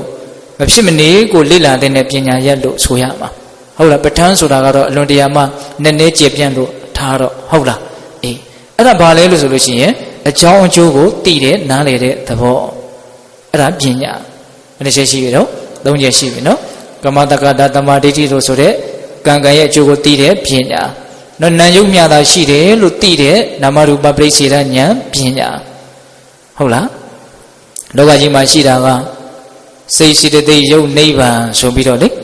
စိတ်ရဲ့စေတသိက်ရဲ့ကိုနာလို့ပြောမယ်ယုတ်ကိုယုတ်လို့ပြောမယ်နာယုတ်ပြီးရင်ပါရှိတော့နိဗ္ဗာန်ဆိုတာရှိတယ်ပရမတ္ထတရား၄ပါးဟုတ်လားပရမတ္ထတရား၄ပါးကိုအချင်းချုပ်မယ်ဆိုရင်နာရဲ့ယုတ်ရဲ့နိဗ္ဗာန်ရဲ့ဟုတ်လားအဲ့တော့နိဗ္ဗာန်ဆိုတာကတော့ကိုမျက်မှောက်မပြုတ်နိုင်သေးလို့ထားလိုက်အောင်တော့အဲ့တော့ကိုကဘာကိုသိရမှာလဲဆိုတော့ယုံနံကိုပိုင်ခြားပြီးတော့သိရမယ်ပုဂ္ဂိုလ်တ attva မရှိဘူးဆိုတဲ့အမြင်ရောက်အောင်ကြိုးစားအထောက်နိုင်ရမယ်ပေါ့ဟုတ်လားပြီးတော့ဘာတော့ပစ္စယပရိက္ခဉာဏ်အကြောင်းအကျိုးကိုသိတဲ့ဉာဏ်၃ချက်ရှိပြီနော်ဦးဇင်းပြောတာနောက်ဦးဇင်းတို့၄ခုမြောက်သိမြင်နားလည်ဖို့ကြိုးစားအထောက်ရမယ်ပိုင်ဆိုင်အောင်ကြိုးစားအထောက်ရမယ်ပညာကဘာလဲဆိုတော့ဖြစ်ချင်းပြည့်ချင်းကိုသိမြင်နားလည်တဲ့ဉာဏ်တနည်းအားဖြင့်လက္ခဏာပရိဝေဒဉာဏ်လို့ဦးဇင်းတို့လက်ဒီဆိုကြီးကတော့အဲ့လိုသုံးတယ်လက္ခဏာပရိဝေဒဆိုတာလက္ခဏာရေး၃ပါးကိုထွထွင်းပြီးတော့သိတဲ့ဉာဏ်လက္ခဏာဆိုတာကဘာကိုပြောတာလဲဆိုတော့ယုံနံတို့ရဲ့တိချောင်းအမှတ်အသားပေါ့ဒီကရမတို့ဦးဇင်းတို့ယုံနံတွေမှာဒါဟာယုံနံမဲလို့သိတရားအမှတ်အသားရှိတယ်အဲ့ဒီအမှတ်အသားကဘာလို့ဆိုတော့အနိစ္စဒုက္ခအနတ္တမမြဲဘူးဆိုရင်ဒါယုံနံပဲဆင်းရဲတယ်ဆိုရင်ယုံနံပဲအနှစ်သာရမရှိဘူးအစိုးမရဘူးဆိုရင်ဒါပါတော့ယုံနံပဲနိဗ္ဗာန်ကြတော့အဲ့လိုမဟုတ်ဘူးနော်နိဗ္ဗာန်မှာအဲ့ဒီလက္ခဏာမရှိဘူးဟုတ်လားထားတော့အဲ့တော့ဦးဇင်းတို့ယုံနံတို့ရဲ့တိချောင်းအမှတ်သားလို့ဆိုရမယ်မမြဲတဲ့သဘောဆင်းရဲတဲ့သဘောအနှစ်မရှိတဲ့သဘောဒီနည်းအားဖြင့်ယုတ်တဲ့နံတတို့ရဲ့သဘောတဘာဝလို့ပြောရင်ပို့ပြီးတော့ရှင်းမယ်ပေါ့အဲ့ဒီသဘောလက္ခဏာတွေကိုသိအောင်မြင်အောင်ကြိုးစားအထုတ်လို့အကယ်၍သိခဲ့မြင်ခဲ့မယ်ဆိုရင်အဲ့ဒါလက္ခဏာပရိဝေဒဉာဏ်ဟုတ်လားအဲ့ဒီလက္ခဏာပရိဝေဒဉာဏ်ကိုရပြီဆိုလို့ရှိရင်ဒါဉာဏ်ပညာထဲမှာအစဉ်အတန်းတော်တော်မြင်မာပြီလို့ဆိုရမယ်၄ချက်ရှိပြီနော်အဲ့ဒီလက္ခဏာပရိဝေဒဉာဏ်ဒါတူတူပြောရရင်ဝိပဿနာဉာဏ်ပေါ့အဲ့ဒီဉာဏ်ကိုရင့်ကျက်အောင်ကြိုးစားလို့သောသောကပြောခဲ့တဲ့တစ္ဆာ၄ပါးကိုထွထွင်းပြီးတော့သိပြီဆိုရင်တော့နိဗ္ဗာန်ပရိဝေဒဉာဏ်တဲ့အဲ့ဒါနိဗ္ဗာန်ကိုထွထွင်းပြီးတော့သိသွားပြီတဲ့အဲ့ဒီပုဂ္ဂိုလ်ကဟုတ်လားအဲ့ဒီဉာဏ်ပညာကတော့အစဉ်အတန်းအမြင့်ဆုံးအဆင့်ကိုရောက်သွားတယ်သူက၄ပါးရှိမယ်ပေါ့သောတပတ္တိမေဉာဏ်တဂရဂာမိမေဉာဏ်နာဂာမိမေဉာဏ်အရဟတမေဉာဏ်ဟုတ်လားအဲ့ဒီဉာဏ်ကိုရပြီဆိုရင်တော့သောသောကဥစ္စာယတနာတွေဟာဆုံးရှုံးသွားတဲ့အကြောင်းမရှိတော့ဘူးခိုင်မြဲသွားပြီဟုတ်ရဲ့လားဒါကြောင့်ပိဋကပေါင်းသူတော်ကောင်းတို့ပညာဆိုတဲ့ယတနာကိုကြိုးစားပြီးတော့မိမိတန်တာမှာပိုင်ဆိုင်အောင်ကြိုးစားကြဖို့မလိုဘူးလားလိုတယ်အဲ့ဒီပညာဟာတန်ဖိုးအကြီးမားဆုံးပဲအဲ့ဒီပညာကိုတကယ်ပိုင်ပြီဆိုလို့ရှိရင်ဘောတန်တရားတစ်လျှောက်လုံးဆင်းရဲတဲ့အကြောင်းမရှိတော့ဘူးကိုဦးဇင်းတို့ဒီလောကီပစ္စည်းတွေဆိုတာကအခုပိုင်ဆိုင်လို့အခုချမ်းသာတယ်လို့ဆိုရတော့လည်းပဲခဏနေရင်တောက်လျှောက်ဆင်းရဲသွားနိုင်တဲ့အနေအထားမှမရှိဘူးလားရှိတယ် ဒီဘဝတင်တောင်အာမခံချက်သူကခိုင်ခိုင်မာမာပေးလို့မရဘူးခန္ဓာကိုယ်ပျက်စီးပြီဆိုရင်တော့ဒါကတော့ကံအားလျော်စွာသွားကြရမှာဆိုတော့ဒါကတော့အလွန်ရှင်းပါတယ်နော်ဒါကြောင့်ပိဋကပေါင်းသူတော်ကောင်းတို့ဥစ္စာပစ္စည်းတွေထဲမှာအခုပြောခဲ့တဲ့ဥစ္စာ9မျိုးသည်တန်ဖိုးအလွန်ကြီးတယ်အဲ့ဒီဥစ္စာ9မျိုးထဲမှာလည်းပဲပညာကတော့တန်ဖိုးအကြီးမြတ်ဆုံးဖြစ်တယ်အဲ့ဒါဦးဇင်းတို့အထွတ်ထိပ်ကြတဲ့ဒီသစ္စာလေးပါးကိုသိတဲ့နိဗ္ဗာန်ပရိဝေဒဉာဏ်လို့ခေါ်ရမယ်ဒီမဉ္ဇဉ်လေးပါးကိုရကျင်တယ်ဆိုလို့ရှိရင်ဘာလို့ရမှာတော့ဆိုတော့စောစောကပြောခဲ့တဲ့ကံကံရဲ့အကျိုးကိုသိမြင်တဲ့ဉာဏ်နာယုတ်ကိုသိတဲ့ဉာဏ်အကြောင်းအကျိုးကိုသိတဲ့ဉာဏ်ယုတ်နံတို့ရဲ့အနိစ္စဒုက္ခအနတ္တလက္ခဏာရေးသုံးပါးကိုသိတဲ့ဉာဏ်ဒီဉာဏ်ပညာတွေကိုအခြေခံပြီးတော့ကြိုးစားအထောက်ရမှာပဲဟုတ်ရဲ့လားအဲ့တော့ဦးဇင်းတို့ကံကံရဲ့အကျိုးကိုကတော့ဒါသိပြီးသားပဲယုံကြည်ကြပြီးသားပဲဟုတ်လားယုံနာမဲ့သိတယ်ဆိုတာကိုလည်းပဲဒါထိုက်တဲ့လောက်ပေးတဲ့တို့ကြိုးစားလိုက်မယ်ဆိုလို့ရှိရင်နမရူပပရိစ္ဆေဒဉာဏ်ရဖို့ဘာမှအခက်အခဲမရှိပါဘူးဟုတ်ရဲ့လားအကြောင်းအကျိုးသဘောဖြစ်တယ်ဆိုရင်လည်းပဲတဘာဝကြကြဆရာကောင်းတမကောင်းနဲ့ကြိုးစားပြီးတော့ဒကာဓမ္မတို့ဦးဇင်းတို့အထုတ်မယ်ဆိုရင်လည်းပဲအကြောင်းအကျိုးပဲရှိတယ်ဆိုတာလေးကိုသိဖို့လည်းပဲသိပြီးတော့အခက်အခဲမရှိဘူးပေါ့တကယ်တမ်းဒကာဓမ္မတို့ဦးဇင်းတို့အဲ့ဒီအမြင်တွေကိုအဲ့ဒီပညာတွေကိုအခြေခံပြီးတော့ကြိုးစားအထုတ်ယူရမှာကဘာလဲဆိုတော့လက္ခဏာပရိဝေဒဉာဏ်ပဲမမြဲတာကိုမမြဲဘူးလို့သိတဲ့အသိဉာဏ်လေးကိုများအောင်ကြိုးစားရမယ်ဟုတ်ရဲ့လားအဲ့ဒီအတိတွေများလာတဲ့နဲ့များဆိုတော့ကနိဗ္ဗာန်ပရိဝေဒဉာဏ်နဲ့နီးသွားတယ်လို့ဆိုရမှာပေါ့အဲ့တော့ဒီနေရာမှာဦးဇင်းတို့အဲ့ဒီလက္ခဏာပရိဝေဒဉာဏ်ဝိပဿနာဉာဏ်အနိစ္စဒုက္ခအနတ္တကိုသိတဲ့ဉာဏ်ပေါ့အဲ့ဒီဉာဏ်ကိုရခြင်းဘယ်လိုကြိုးစားအထောက်ရမလဲအကောင်းမွန်ဆုံးအပြည့်စုံဆုံးနိလန်းကတော့တတိပဋ္ဌာန်ဘာဝနာကိုပွားများကြဖို့ပါပဲဟုတ်ရဲ့လားတတိပဋ္ဌာန်ဘာဝနာကိုပွားများမယ်ဆိုလို့ရှိရင်ယုံနံတို့ရဲ့အနိစ္စမမြဲတဲ့သဘောကိုကောင်းကောင်းကိုယ်တိုင်ကိုယ့်ရဲ့ဉာဏ်နဲ့ရှင်းရှင်းလင်းလင်းသိနိုင်တယ်အဲ့တော့တတိပဋ္ဌာန်တရားကိုဘယ်လိုပွားများရမှာတော့နော်တတိပဋ္ဌာန်တရားရဲ့အဓိပ္ပာယ်တတိပဋ္ဌာန်တရားဆိုတာကအလွန်တရာကျေပြန့်တဲ့မြတ်စွာဘုရားအသေးစိတ်ဟောထားတဲ့ဒေသနာတော်ကြီးဖြစ်တဲ့အတွက်ကြောင့်ဒီအချိန်တိုလေးအတွင်းမှာပြည့်စုံအောင်ပြောဖို့ဆိုတာတော့ဘယ်လိုမှမဖြစ်နိုင်ဘူးအဲ့တော့အချင်းချုပ်ပြောရမယ်ဆိုရင်တတိပဋ္ဌာန်တရားဆိုတာကိုယ်ခန္ဓာရဲ့အကြောင်းကိုယ်ဘဝရဲ့အကြောင်းကိုတတိဥရှိပြီးတော့ကိုယ်တိုင်သိအောင်မြင်အောင်ကြိုးစားအထောက်တာပါပဲဒါဒီလိုပဲပြောရမှာเนาะလူငယ်တွေနားလည်အောင်တတိပဋ္ဌာန်တရားအထောက်တယ်ဆိုတာကိုယ်ဘဝကိုယ်ခန္ဓာရဲ့အကြောင်းကိုကိုယ်တိုင်အမှန်တိုင်းသိအောင်တတိကိုပဓာနနေရာမှာထားပြီးတော့ကြိုးစားအထောက်တဲ့သဘောခန္ဓာမှာဖြစ်နေတဲ့သဘာဝတရားတွေကိုဖြစ်တိုင်းသိအောင်မြင်အောင်ကြိုးစားတာပေါ့ဟုတ်ရဲ့လားဒါကြတော့မတို့ဦးဇင်းတို့ရဲ့ခန္ဓာမှာသဘာဝတရားတွေဒလဇက်ဖြစ်နေတာမရှိဘူးလားရှင်နော်ဒလဇက်ဖြစ်နေတာနော်ဒလဇက်ကိုဖြစ်နေတာဘာတွေဖြစ်နေတာတုံးလို့မင်းရင်အချင်းချုပ်ပြောရမယ်ဆိုတော့ရုပ်ရည်နာမ်ရည်ဖြစ်နေတာပေါ့နော်ရုပ်ပိုင်းဆင်ရသဘောအမျိုးမျိုးဖြစ်မယ်နာမ်ပိုင်းဆင်ရသဘောအမျိုးမျိုးဖြစ်မယ်နာမ်ပိုင်းဆင်ရထဲမှာဝေဒနာပါမယ်သင်ညာပါမယ်သင်္ခါရပါမယ်ဝိညာဉ်ပါမယ်ပေါ့ခန္ဓာနဲ့ပြောမယ်ဆိုလို့ရှိရင်ဓာတ်ထက်ပို့ပြီးတော့ဦးဇင်းတို့တစ်မျိုးပြောမယ်ဆိုလို့ရှိရင်ဒီခန္ဓာမှာမြင်တာနဲ့ပတ်သက်တဲ့အုပ်စုတွေဖြစ်နေတယ်မြင်တာနဲ့ပတ်သက်တဲ့သဘာဝတွေပြီးရင်ကြားတာနဲ့ပတ်သက်တဲ့သဘာဝတရားတွေဖြစ်တယ်နမ်းရှူတာနဲ့ပတ်သက်တဲ့စားတောက်တာနဲ့ပတ်သက်တဲ့တွေးထိတာနဲ့ပတ်သက်တဲ့တွေးကြံတာနဲ့ပတ်သက်တဲ့သဘာဝတရားတွေဖြစ်နေတာမရှိဘူးလားရှိတယ်အကျဉ်းမြင်အဖြစ်ဒီကရမတို့ဦးဇင်းတို့ရဲ့ခန္ဓာမှာအုပ်စုဖွဲ့ပြီးတော့ပြောမယ်ဆိုရင်တော့6အုပ်စုလို့ဆိုရမှာပေါ့ဟုတ်လားမြင်ခြင်းကြားခြင်းနားခြင်းစားခြင်းထိခြင်းတွေးခြင်းမြတ်စွာဘုရားကအဲ့ဒီအချက်တွေကိုအသေးစိတ်နားလည်အောင်သင်ကြားထားတာတွေအများကြီးရှိတယ်ဦးဇင်းတို့အဲ့ဒီ6အုပ်စုဆိုတာနဲ့ပတ်သက်ပြီးတော့စဆက်ကတုတ်တန်ဆိုတာကိုလေ့လာကြည့်သင့်တယ်ပေါ့နော်စဆက်ကဆိုတာ6ခုကို6မျိုးရှိတယ်ပေါ့ဟုတ်လားအဲ့ဒါတွေကိုဦးဇင်းတို့ပေးသက်ပေါင်းတော်လို့လေ့လာကြည့်မယ်ဆိုရင်ဩဒီခန္ဓာမှာဘာတွေဖြစ်နေတယ်လဲဆိုတာကိုအသေးစိတ်သိနိုင်တာပေါ့အဲ့တော့ဦးဇင်းတို့ဒီခန္ဓာမှာဒီလိုဖြစ်နေတဲ့ဒီသဘာဝတရားတွေဒါတွေကလည်းဖြစ်เสียအကြောင်းရှိတော့ဖြစ်နေတာပေါ့ဟုတ်လားအဲ့ဒီဖြစ်နေတဲ့သဘာဝတရားတွေကိုဖြစ်တိုင်းတတိဥစည်းပြီးတော့တိနေအောင်ကြိုးစားရမယ်ဖြစ်နေတဲ့အခိုက်အတန့်မှာတတ်နိုင်တယ်မြတ်ပြစ္ဆုတ်ပံတဲ့အောင်မိအောင်သိအောင်ကြိုးစားရမယ်ဟုတ်လားဘာပဲဖြစ်ဒါကိုဖြစ်နေတယ်ဆိုတာကိုအမှန်တိုင်းလေးသိရမယ်အပူအိုလိုမလုပ်ရဘူးဖြည့်ဆွက်ချက်မလုပ်ရဘူးနှုတ်ပယ်ချက်မလုပ်ရဘူးဖြစ်နေတဲ့အတိုင်းလေးအရှိကိုအရှိတိုင်းလေးသိအောင်ကြိုးစားရမယ်ဓမ္မသစ္စာတရားနဲ့တရားဓမ္မတို့ဦးဇင်းတို့တွေဟာသစ္စာကိုသိဖို့အတွက်လျော်ကံမယ်လို့ဆိုရမယ်အမှန်တရားကိုသိဖို့အတွက်ရှိနေတဲ့အမှန်တရားကိုအမှန်တိုင်းသိအောင်ကြိုးစားရမယ်ကိုယ်သဘောတွေမပါရဘူးပေါ့ဆိုလိုတာက ဒီကနားနေတယ်ဆိုရင်နားနေတယ်လို့ပဲသိပူနေတယ်ဆိုရင်ပူနေတယ်လို့ပဲသိပေါ့ဟုတ်လားအခုဆိုကြပါစို့သတိပဋ္ဌာန်တရားဆိုတာကဘယ်နေရာမျိုးမှမဆိုဘယ်အချိန်မှမဆိုဘယ်အနေအထားမျိုးမှမဆိုအထုတ်လို့ရတယ်အားလည်းထုတ်ရမယ်လို့မြတ်စွာဘုရားကဟောတယ်ဒါကြောင့်ဒီအချိန်မှာဒီနေရာမှာဒီအနေအထားတိုင်းသတိပဋ္ဌာန်တရားကိုအထုတ်လို့ဖြစ်တယ်ကိုယ်ခန္ဓာမှာဘာတွေဖြစ်နေတယ်လဲသိကြည့်လို့မရဘူးလားရတယ်နော်ဘယ်လိုသဘာဝတွေထင်ရှားနေလဲသိကြည့်လို့မရဘူးလားရတယ်အဲ့ဒါလေးကိုကပ်ပြီးတော့သိကြည့်နေလိုက်ပါခုတကယ်မှတော့ဦးဇင်းတို့ဘာသဘာဝတွေဘယ်လိုသဘာဝတွေစိတ်ထဲမှာထင်ရှားနေမလို့ထင်လဲတဏှာကြီးကြော်ကြော်ကြီးထိုင်ထားတော့အောက်ကခြေတော်နဲ့ချောင်းကတော်တော်နားနေပြီညောင်းနေပြီပေါ့ဟုတ်လားအသက်ကြီးတဲ့လူတွေဆိုရင်တော့ဒူးတွေကတော်တော်နားနေမယ်ခံရခက်တယ်မသက်သာဘူးဆိုတဲ့သဘောအဲ့ဒီမသက်သာတာကိုစာလို့ပေလို့ပြောမှဆိုရင်ဘာလို့ပြောမလို့ခံရခက်တယ်ဆိုတာကိုဘာလို့ပြောမလို့ဒုက္ခဝေဒနာလို့ပြောမယ်ပေါ့ဟုတ်တယ်မဟုတ်လားအဲ့ဒါလို့အခံရခက်လို့ကဲနည်းနည်းတော့ပြင်လိုက်အောင်မယ်ကွာဆိုပြီးတော့ပြင်လိုက်တဲ့ခါကျတော့မဖြစ်သွားတော့သက်သာသွားတယ်အဲ့ဒီသက်သာတာကိုဘာလို့ပြောမလို့ဒုက္ခဝေဒနာတရားရှာကိုမှန်တွေ့လောလောဆယ်ဖြစ်နေတာနော်တခါကြီးဒီမိုင်းများဟုတ်တယ်မဟုတ်လားအိုက်လိုက်တာဆိုတော့ဒုက္ခဝေဒနာပေါ့ရက်ခတ်လိုက်တော့ဒုက္ခဝေဒနာပေါ့ဒုက္ခဝေဒနာရောက်လာတော့စောစောကဒုက္ခဝေဒနာမရှိတော့ဘူးဟုတ်တယ်မဟုတ်လားအဲ့တော့တရားဓမ္မတို့အရင်တို့ဒီခန္ဓာမှာဖြစ်နေတဲ့သဘာဝတရားတွေကိုအမိဖမ်းပြီးတော့သိအောင်ကြိုးစားနိုင်ဖို့လိုတယ်ဘာပဲဖြစ်ဖြစ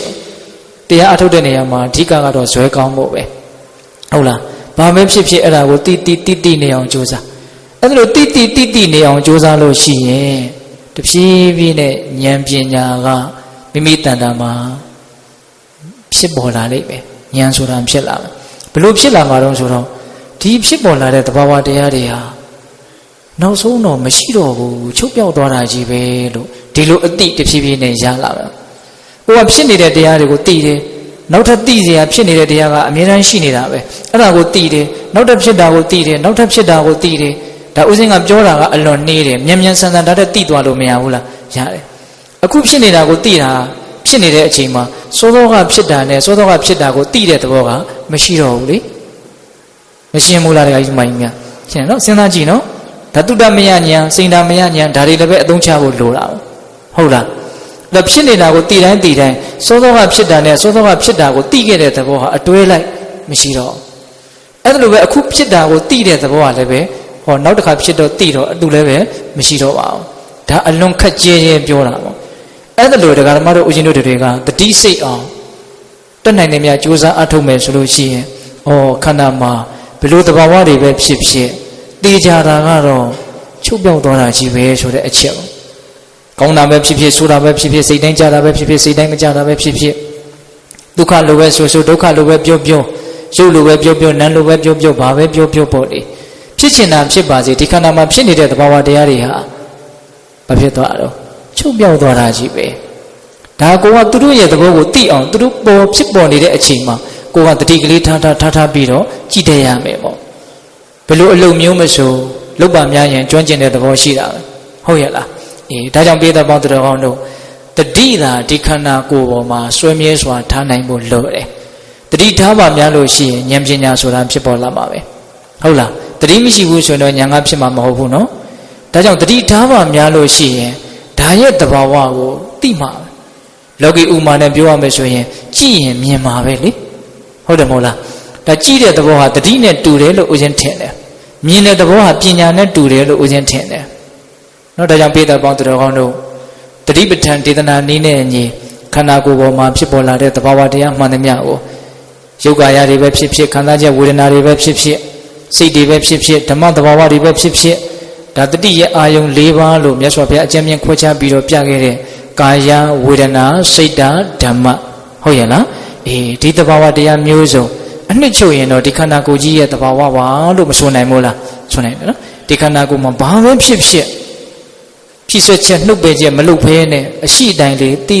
းတိနေအောင်ကြိုးစားအထောက်ရမယ်အဲ့ဒါမြတ်စွာဘုရားကတော့လွယ်ရာကနေအရင်စပြီးတော့ကြိုးစားခိုင်းတယ်သင်တယ်လို့ဆိုကြပါစို့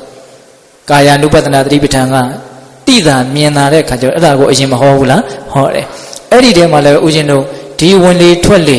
ေဒလဇက်ဖြစ်ပေါ်နေတဲ့သဘောမရှိဘူးလားရှိတယ်အဲ့ဒီဝင်လေထွက်လေကိုဝင်တိုင်းထွက်တိုင်းတတိမလွတ်စေနဲ့တဲ့မြတ်စွာဘုရားက ဝင်ရင်လည်းပဲတတိနဲ့ဝင်ပါစီထွက်ရင်လည်းပဲတတိနဲ့ထွက်ပါစီနော်လေးတဝင်သွားပြီဆိုရင်ခန္ဓာကိုယ်ကြီးကိုယ်စားကြွပြီးတော့အကုန်လုံးဟာလှုပ်ရှားသွားတာပဲပြောင်းလဲသွားတဲ့သဘောမရှိဘူးလားရှိတယ်နော်ထွက်ပြီဆိုရင်လည်းပဲပြောင်းလဲသွားတာပဲဝင်တာနဲ့ထွက်တာနဲ့မတူဘူးအဲ့ဒီဝင်နေတဲ့အခိုက်အတန့်မှာသဘာဝတွေအမျိုးမျိုးဖြစ်သွားတယ်ထွက်နေတဲ့အခိုက်အတန့်မှာလည်းပဲသဘာဝတရားတွေအမျိုးမျိုးဖြစ်သွားတယ်ဒါဟာပါဇက်နဲ့ပြောလို့ရှိရင်အလွန်မှအသေးစိတ်ပြီးတော့ပြောရလဲခက်ပါတယ်ကိုယ့်အကိုစိတ်နဲ့သိကြည့်လို့မရဘူးလားသိကြည့်တယ်မျက်လွှာလေးချပြီးတော့လေးလေးဝင်သွားတော့ဘလို့ဖြစ်သွားတော့ခန္ဓာကိုယ်အနေထားကိုယ်ကစားနည်းနည်းတော့လှုပ်ရှားသွားတယ်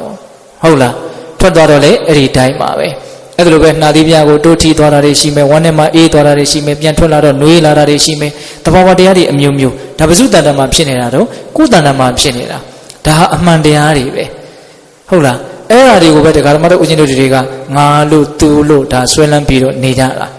အဲ့ဒီထဲမှာဆွဲလန်းတရားရှိသလားမရှိဘူးလားဆိုတာကိုယ်ပိုင်ဉာဏ်နဲ့သိအောင်အားထုတ်ကြရပါသိရင်သူများမေလို့သိမှာမဟုတ်ဘူးကိုယ်တိုင်ပဲကိုယ့်ရဲ့စိတ်နဲ့သိအောင်ကြိုးစားရမှာဒါကသိတာမြင်တာတဲ့သဘောကိုအရင်ကြိုးစားခိုင်းတာပေါ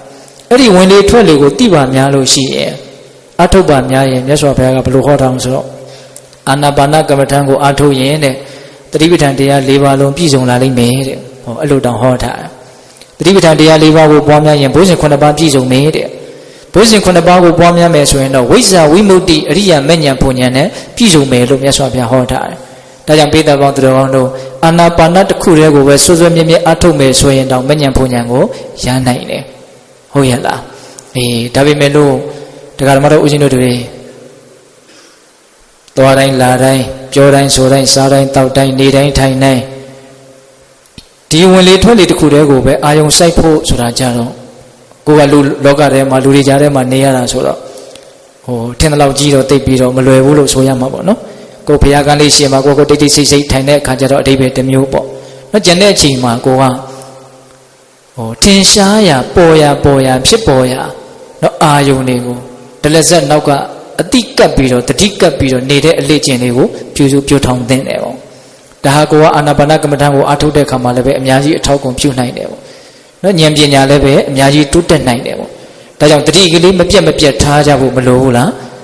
းဒါကဦးဇင်းတို့တရားကိုအလွန်ရှော့ပေါ့ဟောတယ်လို့ဆိုရမှာပေါ့ဟုတ်လားမြတ်စွာဘုရားကတော့တတိဆိုတာပိုတယ်လို့ဘယ်တော့မှမရှိဘူးလို့ဟောတာတရားနဲ့ပညာဆိုတာထိညှိပေးရတဲ့သဘောရှိတယ်ဦးဇင်းတို့ဘိုး၅ပါးရှိတယ်လေနော်သူတော်ကောင်းတရားကိုအထုတ်ဖို့အတွက်စိတ်ထဲမှာခွန်အားရှိဖို့လိုတယ်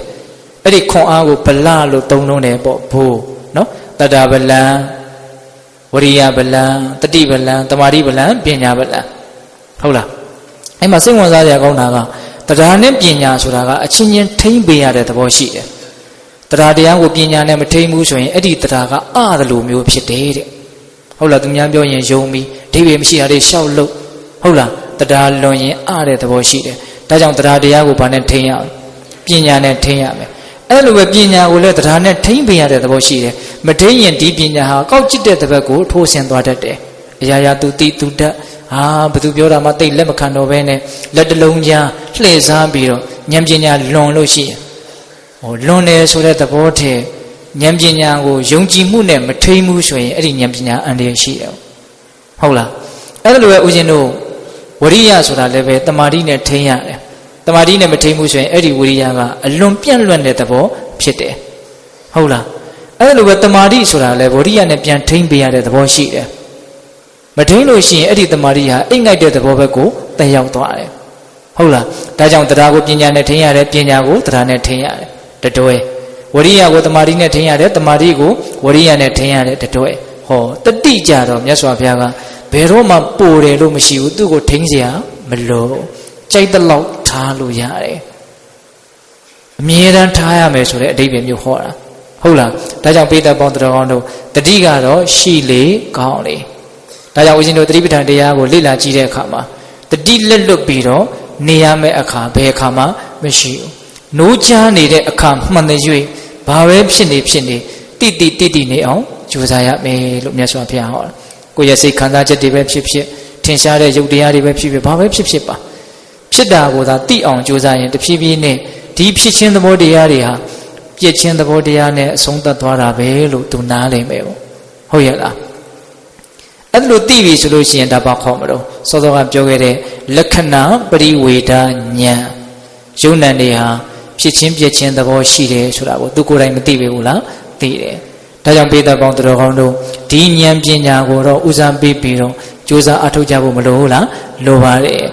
ဒီဉာဏ်ပညာကတကယ်ရှင်မှန်းလို့နိဗ္ဗာန်ကိုထိုးထွင်းပြီးတော့သိတဲ့အစဉ်သစ္စာလေးပါးကိုသိတဲ့အစဉ်ရောက်ပြီဆိုရင်တော့စောစောကသူတော်ကောင်းတွေမြတ်လို့တဲ့ဥစ္စာပစ္စည်းတွေကိုကိုဟာပိုင်နိုင်ကြီးပိုင်ဆိုင်ပြီလို့မဆိုနိုင်ဘူးလားဆိုနိုင်တယ်ခိုင်မာပိုင်ဆိုင်တယ်လို့ဆိုရမယ်ပေါ့ဟုတ်လားအဲ့ဒါဆိုရင်တော့တကယ်ချမ်းသာတဲ့လူလို့ပြောလို့မရဘူးလားရတယ်အဲ့တော့လူချမ်းသာဆိုတာဒီဥစ္စာပစ္စည်း9မျိုးကိုပိုင်တဲ့လူတတ္တာသီလဟိရိဩတ္တပသုဒ္ဓစာဂပညာဟုတ်လားဒါလူချမ်းသာရဲ့အဓိပ္ပာယ်ပဲဒါကြောင့်ပေသက်ပေါင်းတော်တို့ဒီကနေ့ညလူစင်းရဲဆိုတာဘာလဲလူချမ်းသာဆိုတာဘာလဲဆိုတာလေးကိုနှိုင်းရှင်းပြီးတော့ပြောလိုက်ပါတယ်လူစင်းရဲဆိုတာနဲ့ပတ်သက်ပြီးတော့ဣနသုတ်တံကိုအခြေခံပြီးတော့ဦးဇင်းတို့ပြောလိုက်တယ်ဟုတ်ရလားတတ္တာဟိရိဩတ္တပဝရိယပညာတဲ့အဲ့ဒီထဲမှာတော့မြတ်စွာဘုရားတရက်ဟောတာဒီသူတော်ကောင်းတရား၅ပါးခေါင်းပါလို့ရှိရင်ဒီပုဂ္ဂိုလ်ဟာဒုသလိုက်တွေကိုပြုခြင်းဆိုတဲ့ကြွေးကိုယူရလိမ့်မယ်အဲ့ဒီကြွေးယူရပြီဆိုရင်တော့ဘာဖြစ်ပြီတော့ဖုံးလွှမ်းခြင်းမတိအောင်ကြိုးစားခြင်းဆိုတဲ့အတိုးတွေတက်လိမ့်မယ်ဟုတ်လားပြီးရင်ဒါကဒီတိုင်းနေမှာမဟုတ်ဘူးပညာရှိသူတော်ကောင်းတွေရဲ့ကဲ့ရဲ့ရှုံချခြင်းလို့ဆိုရတဲ့ကြွေးတောင်းတာကိုလည်းခံရလိမ့်မယ်ဟုတ်လားပြီးရင်ကိုယ်မှနောင်တနဲ့ပြန်လဲပူပန်ရတယ်ဆိုတဲ့ကြွေးရှင်တွေတကောက်ကောက်လိုက်တဲ့အဖြစ်ကိုလည်းပဲရင်ဆိုင်ရတတ်တယ်ဟုတ်လားနောက်ဆုံးပဂရိကျွေးသမားတွေဟာထောင်တန်းကြတာအချုပ်ကြတာမျိုးကြုံရတတ်တယ်လို့မျိုးဟုတ်လားဒုစရိုက်မှုတွေဟူသောကျွေးကိုယူမိလို့ရှိရင်ဘယ်လေးပုံကိုလည်းကြားတတ်တယ်ဒါကဣနသုတ်တံမှာလာရှိတဲ့အဓိပ္ပာယ်ပေါ့ဟုတ်လားဣနသုတ်တံမှာလူစင်းရဲဆိုတာကိုအဲ့လိုအဓိပ္ပာယ်ဖွင့်ပြတယ်နော်ဒါကြောင့်ပေသက်ပေါင်းသူတော်ကောင်းတို့မြတ်စွာဘုရားရဲ့လူစင်းရဲလူချမ်းသာခွဲခြားသတ်မှတ်ပုံကလေးကိုထိုက်တဲ့လောက်တော့ဒါလူတိုင်းကြားဖို့နာဝရှိပြီးသားပါဟုတ်ရဲ့လားလောကကြီးနဲ့မတူဘူးဆိုတာတော့အလွန်မထင်ရှားဘူးလားထင်ရှားတယ်လောကကြီးကတော့ပိုင်ဆိုင်မှုအနေများပေါ်မူတည်ပြီးတော့လူစင်းရဲလူချမ်းသာခွဲခြားကြတာပေါ့နော်ဘယ်လိုနည်းနဲ့ပိုင်ဆိုင်တာလဲတောင်သိပြီးတော့မစီစစ်ကြပါဘူးဟုတ်ရဲ့လားဒါကြောင့်ပေသက်ပေါင်းသူတော်ကောင်းတို့လူစင်းရဲမဖြစ်အောင်လူချမ်းသာဖြစ်အောင်တတ္တသီလဟိရိဩတ္တပသုဒ္ဓစာဂပညာအထူးသဖြင့်ပညာဆိုတဲ့ဥစ္စာယတနာကိုကြိုးစားပြီးတော့လေ့ကျင့်ထူထောင်ရင်းဖြင့်ကျန်တဲ့ဥစ္စာပစ္စည်းတွေပါခိုင်မြဲအောင်ကြိုးစားအထောက်ကြရမယ်လို့ဒါနားလည်ကြဖို့လိုပါတယ်နော်ဒါကြောင့်ဒီကနေ့ညဦးဇင်းတို့တရားဟောတာတနာရီခွဲဖို့9မိနစ်ပဲလိုတော့နော်လူစင်းရဲနဲ့လူချမ်းသာကိုလူစင်းရဲမဖြစ်အောင်လူချမ်းသာဖြစ်အောင်ဒီဒေသနာတော်တွေနဲ့ညီတက်နိုင်တဲ့မြတ်ကြိုးစားအထောက်နိုင်ကြပါစေလို့ဦးဇင်းတို့ဆန္ဒပြုပြီးတော့နော်လူစင်းရဲနဲ့လူချမ်းသာဆိုတဲ့တရားကိုမေတ္တာပို့ပြီးတော့အဆုံးသတ်ကြရအောင်ဗျာဘဝတုတဗ္ဗမင်္ဂလာရခန္တုတဗ္ဗဒေဝတာတဗ္ဗဗုဒ္ဓ ानु ဘာဝေနတရာဒုက္ခိဝန္တုတိဘဝတုတဗ္ဗမင်္ဂလာရခန္တုတဗ္ဗဒေဝတာတဗ္ဗဓမ္မ ानु ဘာဝေနတရာဒုက္ခိဝန္တုတိဘဝတုတဗ္ဗမင်္ဂလာရခန္တုတဗ္ဗဒေဝတာတဗ္ဗသံဃာ ानु ဘာဝေနတရာဒုက္ခိဝန္တုတိတေတုမဂံတင်တရားနာပိသပေါင်းတော်ကောင်းတို့သာတာအလုံးသောတတ္တဝါနန္ဒတို့အားတဗ္ဗမင်္ဂလာလောကီလောကုတ္တရာကောင်းဆိုသမျှမင်္ဂလာဝဝတိဘဝတို့ကောင်းစွာမသွေဖြစ်တော်မူကြပါစေတည်းတဗ္ဗဒေဝတာမိမိတို့ခန္ဓာကိုယ်မှာစောင့်ကြနေကြကုန်သောနတ်မိမိတို့အိမ်မှာစောင့်ကြနေကြကုန်သောနတ်မိမိတို့သာသနာမိမိတို့ကဘာမှာစောင့်ကြနေကြကုန်သော